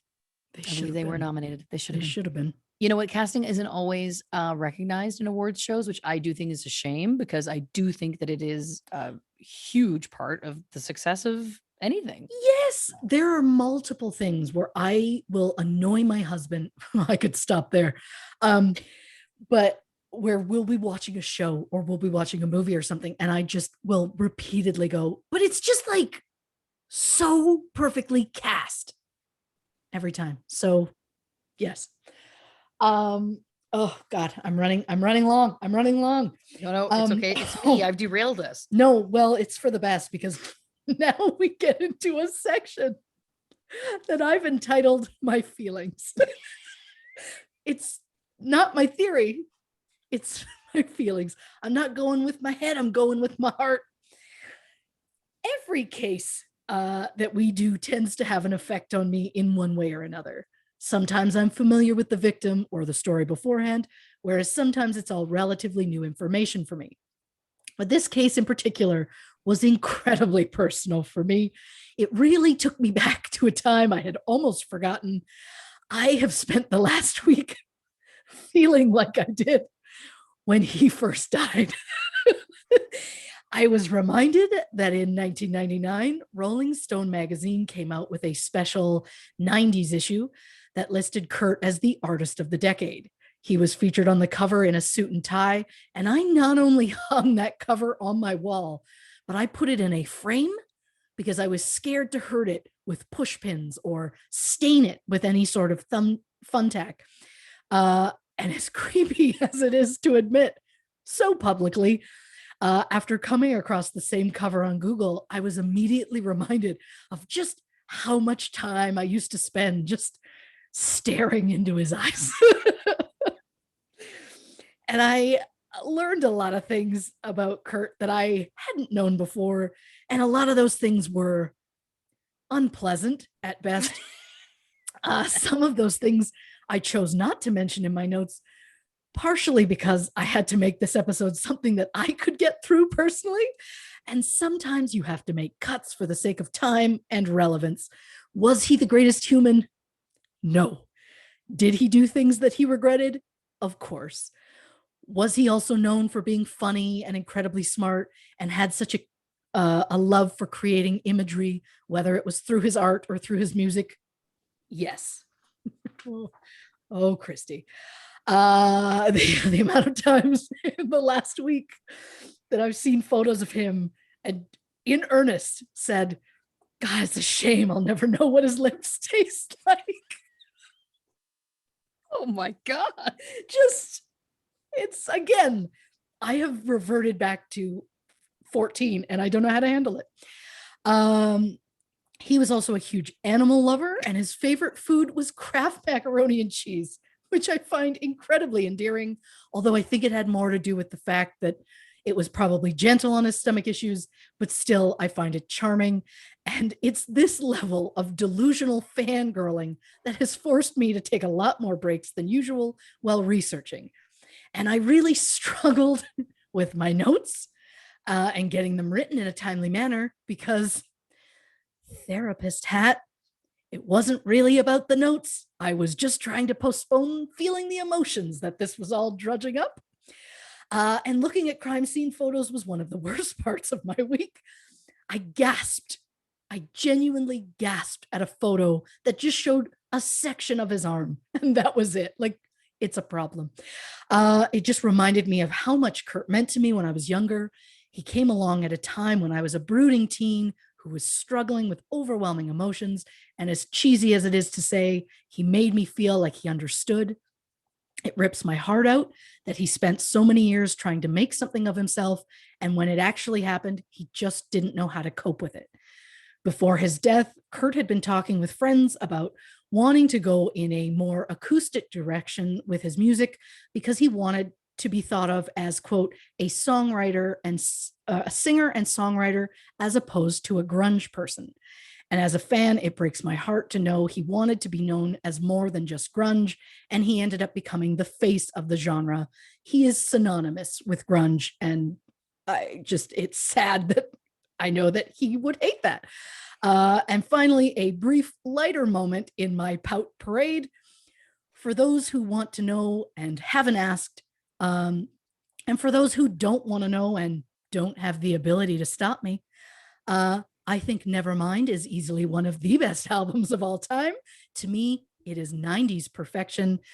And if I have to narrow it down, my top 5 favorite Nirvana songs in no particular order are All Apologies, Heart-Shaped Box, Molly's Lips, Breed, and In Bloom. And there is also a special place in my heart for On a Plane. And I know that I just said those were not in any particular order, but my number one favorite is Breed. Also, Penny Royalty from the MTV Unplugged album makes me overly emotional because he performs it alone. And as you know, I like it raw. Reporting for True Crime and Cocktails, I'm Christy Oxborrow. First of all, you did great. And if I can just say, I'm going to just hold up my notes and say, look how many notes I took. Look what a good job she did, everyone, class. The fact of just the praise that we require. You don't need a therapist hat for that. Nope, you don't. But for the sake of time, I'm just going to go through some things I've written down very quickly. Please. I'm glad you're having an emotional experience. We'll get to that in a minute. Uh-huh. Quickly, Yes. Dave Grohl. Now, what's amazing is that I have been a fan of the Foo Fighters, a huge fan of the Foo Fighters and Dave Grohl for years. And I feel like this is one of the few times where we intersect. Of course. In one of our likes. Yeah. Usually we choose different band members from the same band, for example. But fun fact for you, did you know? Dave Grohl is bigger than us. Oh, of course. Did you know that his first album, the first Foo Fighters album, he played all of the instruments? He played bass, guitar, drums, everything. Right, because it was supposed to be a one guy, one man band. And then he, cast it out. Also, being a drummer for him, there's a documentary, I can't remember which one I watched, and he talks basically about how it's hell if you want to be a drummer for Dave Grohl's band, because he has a very high standard. Of course he does. Has been known to fire people without telling them, stuff like that. Anyway. Oof. Yep. So I'm just going to just go through very quickly the thoughts I had written down, and then I'll get into my theory. Of course. Nick Bromfield, Kurt and Courtney, shout out Grim Sleeper, another documentary from another episode of this show. Ooh, that was a high-pitched noise I just made. I liked it a lot. Eric Erdlanson, who was the guitarist from Hole, with Courtney, who I should also add, that band went through a lot of incarnations with a lot of different members, but those two always stayed in it. They dated. Yeah. Prior to all of this, which is interesting to me because I find it interesting that she kept him that close. She kept Callie, her ex-boyfriend, that close enough to be a nanny. But the second there was anything about Kurt having even a connection to an ex, it was too overwhelming for her. I have thoughts about that as well. Of course. Okay, what else have I written down? Okay. Listen, I'm just going to say something very quickly. I won't dwell on it. And then I'll get into my theory. It's so tough to know because I feel, again, like we're so clouded by the way things ended up that it's so hard to look at this objectively in some ways. Now, do I think he committed suicide? I don't. So I do think that there was something else at play. I want to say that out of the gate. I'm not suggesting that I'm necessarily wavering on that. However, I do feel like it's so hard to know how much you could trust about who he said he was or how he represented himself. Because on one hand, he was this poster child for the grunge movement, very brooding, very troubled, whatever. I do think he was a very troubled individual, but it's hard to me to determine because, for example, he said he lived under this bridge and then Chris Novoselic was like, no, he didn't. So it's like how much of it was exaggerated from trauma or perhaps mental health situations he may have been encountering, and how much of it could it have been, I offer. People are going to come for me. Yeah. Could it have been that was part of the thing he created? Oh, he put on a persona for sure. He did. Don't totally buy that he didn't like the fame. I understand that people are going to say, Lauren, you're a monster, but no, I don't know. There's so much of it. Again, that letter that he wrote what is known now as a suicide letter, which does feel like it's more about a retirement from the music industry. It also doesn't necessarily read that's a retirement from the music industry. If you look at it through another lens, it's kind of just like Nirvana's breaking up and this is my statement about it. I don't know that I buy that he hated being famous and that he hated, he may have hated being famous and fame and what that entailed, but I don't think that he hated being like a musical genius who was regarded in that way. And I think it speaks to therapist hat on. I think it speaks to that when he's like, well, I also wanted to do some acoustic stuff. So people really know me as a songwriter. Like that feels to me, you don't say that and then in the same breath say, but I don't want to be in the music industry. You know what I'm saying? Right. So to me, I just think I'm curious about what happened behind closed doors. I'm curious about how much of the stuff with Courtney was real, how much of it was sensationalized. I don't know. We'll never know is the first thing. Now, do I think Courtney Love is a super stable person? No, I do not. Do I think she's an extremely intelligent person? Yes, I do. Do I think it's possible that she could have concocted whatever for whatever, fame machine? I do. Yeah. I know there was also talk and some things that I had read over the years that he had really been helpful in helping Live Through This. A lot of those early Hole songs he was a part of writing is like one of the, conspiracy theories, which doesn't seem impossible because they definitely have that vibe to them. And I think Live Through This is actually a really great album. I had also heard the rumor that him and Kristen Pfaff, however you say it. Yeah. Pfaff were getting closer, whether it was romantic or not. I had heard that from a few different sources as well. But then it's like, when you think about the details, like if it's true that he had a drug dealer come to the hospital, to the maternity ward to sell him drugs and then did drugs and overdosed in the maternity ward. If that is true, one, it does suggest, okay, this person is battling something bigger than him for sure. But two, it's also like, man, that must have been a pretty big thing you're battling, because that's a pretty shitty time to do that. And I would think that for many, they would at least have left the hospital. But I understand that he was famous, so he probably felt like he was hidden. Anyway, I know that I'm like talking in circles, but I guess for me, it's just like, I do think it's interesting when you try and look at it from more of a objective eye, that it's like, again, I think it's more me also. And we talk so much about the patriarchy and misogyny and all those things that I'm like, I think we also need to like, just keep in mind that, we only see what they showed us, and we don't know the full story. So, okay, now I'm going to get into my theory, which is far more interesting to many, I'm sure. So this recent break-in, I don't know if we know that happened before his death. I don't know if we know if that's true or false or what have you, but that also can be easily faked. You can hire anybody to do that. Any friend, put on a ski mask. Here you go. I do think it's very interesting because it seems Courtney went into this hotel detox. And you said yourself, you're like, well, why didn't you go to a real one? And the answer to that, in my opinion, is that she wanted an alibi where she was also able to move around and have access to a phone. Because if you go into detox or rehab, your phone calls are going to be monitored. You're not going to have the freedom to be able to come and go as you please or make calls at any time of the day. Right. We know that she had said to certain people, like, search the house. I think at one point you mentioned like search the greenhouse was brought up at some point, but then the private investigator didn't even know there was a greenhouse. It feels to me like she was like, okay, I know that and I'm not saying that she physically killed him because I don't believe that either, but she knew that he was dead there. And then she was like, search for him. I'm going to detox. And then it's like, shit, he's been there for days. Nobody's found him. I guess I should send somebody to go and put in some security footage, paraphernalia, because we had a recent break-in attempt. Like it feels to me like that guy, it was not a coincidence that guy found him there, that she was just getting desperate because the body had been there for so many days. She was trying to lead people. Interesting. You know what I mean?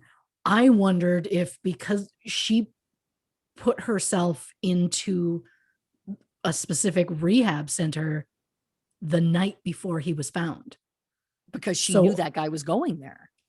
Interesting. Yeah. I wondered if it was like are you specifically going there because it was, well, now I have an alibi because I've been here. And if he killed himself this morning, then I couldn't have done it because I was here. But I don't think she did it, but I think that she wanted that alibi. I think she wanted that alibi for sure. That still allowed her to be able to use the phone as she wanted, to continue to puppeteer as she saw fit. That makes sense. Right.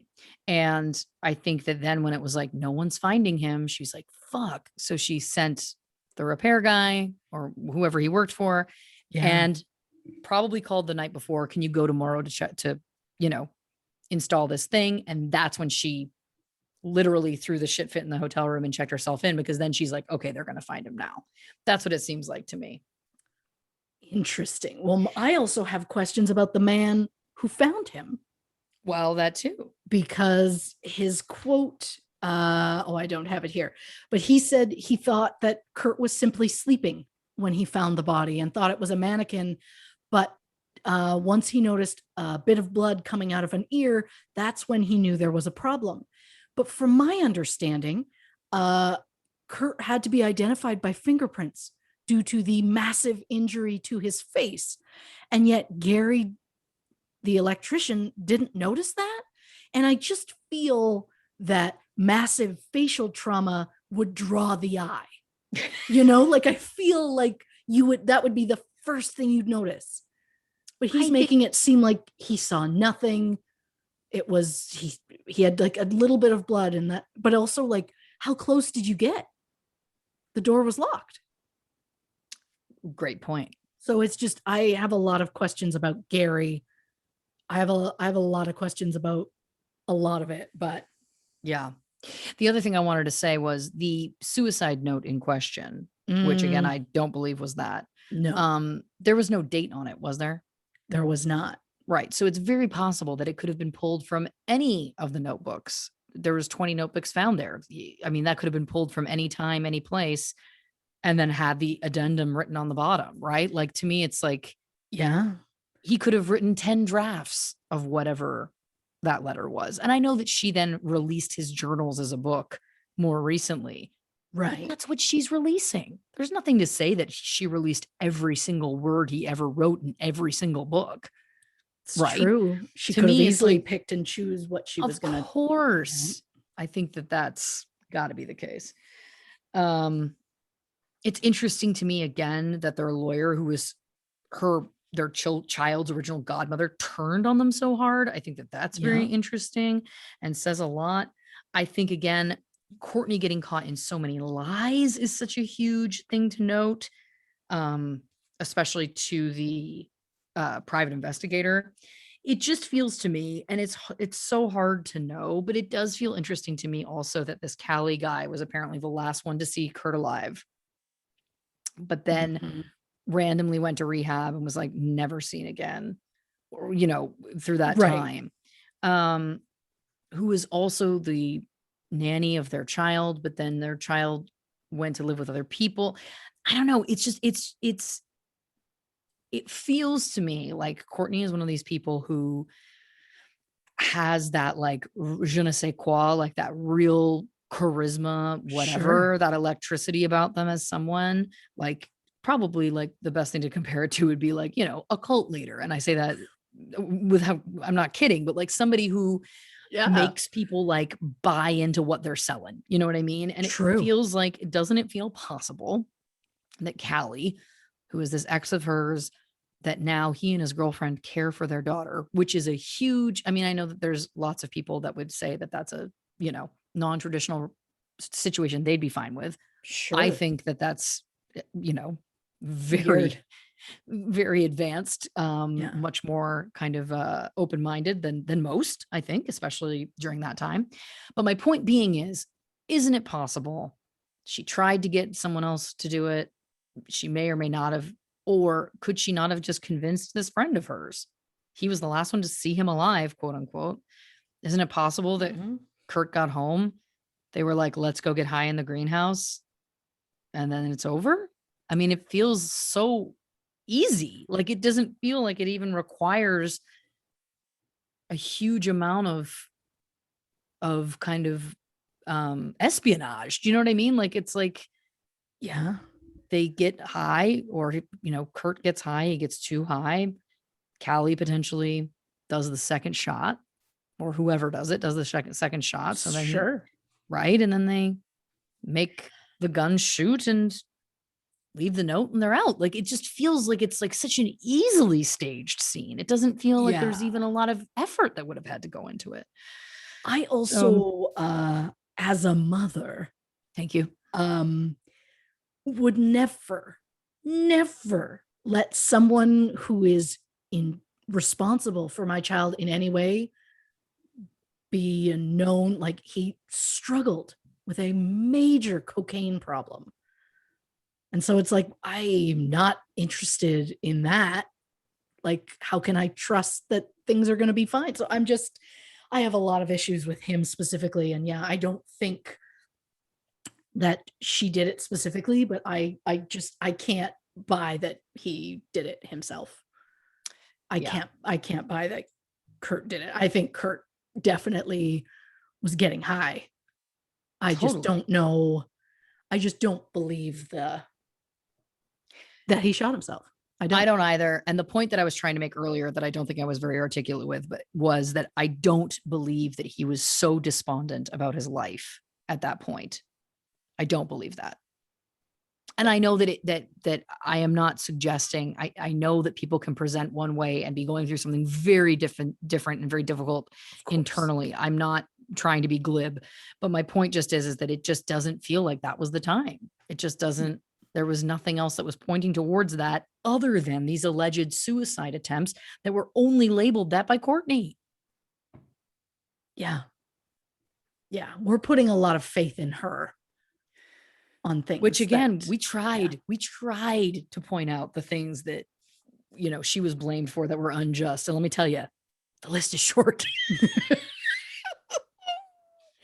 I mean, of course, again, speculation on all of it. Speculation. Allegedly. Yeah. Listen, Christy Oxborrow, you did a great job. I know that this was a tough one for you, very emotional, and I thought it was exceptionally well done. You are too kind.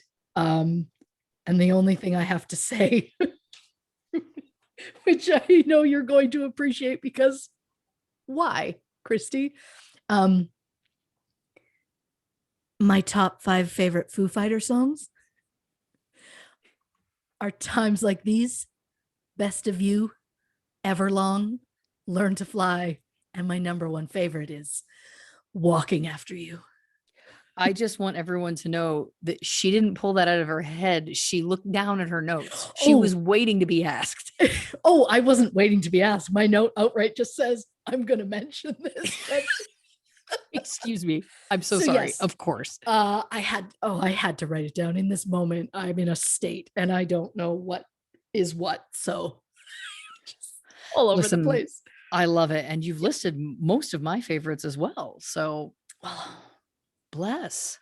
I will also add to the mix February Stars. Thank you very much. Christy Oxborrow, thank you so much for your work. We're all lucky to have you. We're all lucky to have you. And we appreciate all you do. All right. Too kind. I'm just trying to get through this. You're doing great. In one piece. You're doing great. Listen, thank you so much for listening to this episode of True Crime and Cocktails. If you like us and you haven't already, give us a follow on Instagram, on Facebook, on YouTube, all at True Crime and Cocktails. You can find us on Twitter at Not Detectives. If you'd like a little bit more, we do a lot of fun bonus stuff over on Patreon, patreon.com/True Crime and Cocktails. And it should also be noted, the only place to get official True Crime and Cocktails merch is truecrewmerch.com. We've got pink things. We've got all kinds of things. It's a whole lot of fun.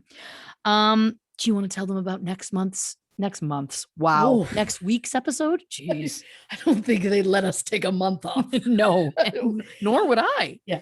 On the next True Crime and Cocktails, the July Patrons Poll winner, Ryan Singleton. That's right, dear listeners. One of the things we do on Patreon, if you are a subscriber over there, is you can vote in a poll to pick one of the episode topics that we talk about that month. Ryan Singleton, it's going to be quite an interesting case. If you don't know anything about that, don't worry, because as always, Christy always brings the goods. She's going to fill you in with everything you need to know. Christy, do you want to say goodnight to the people? Good night, Dave Grohl. Good night, Dave Grohl.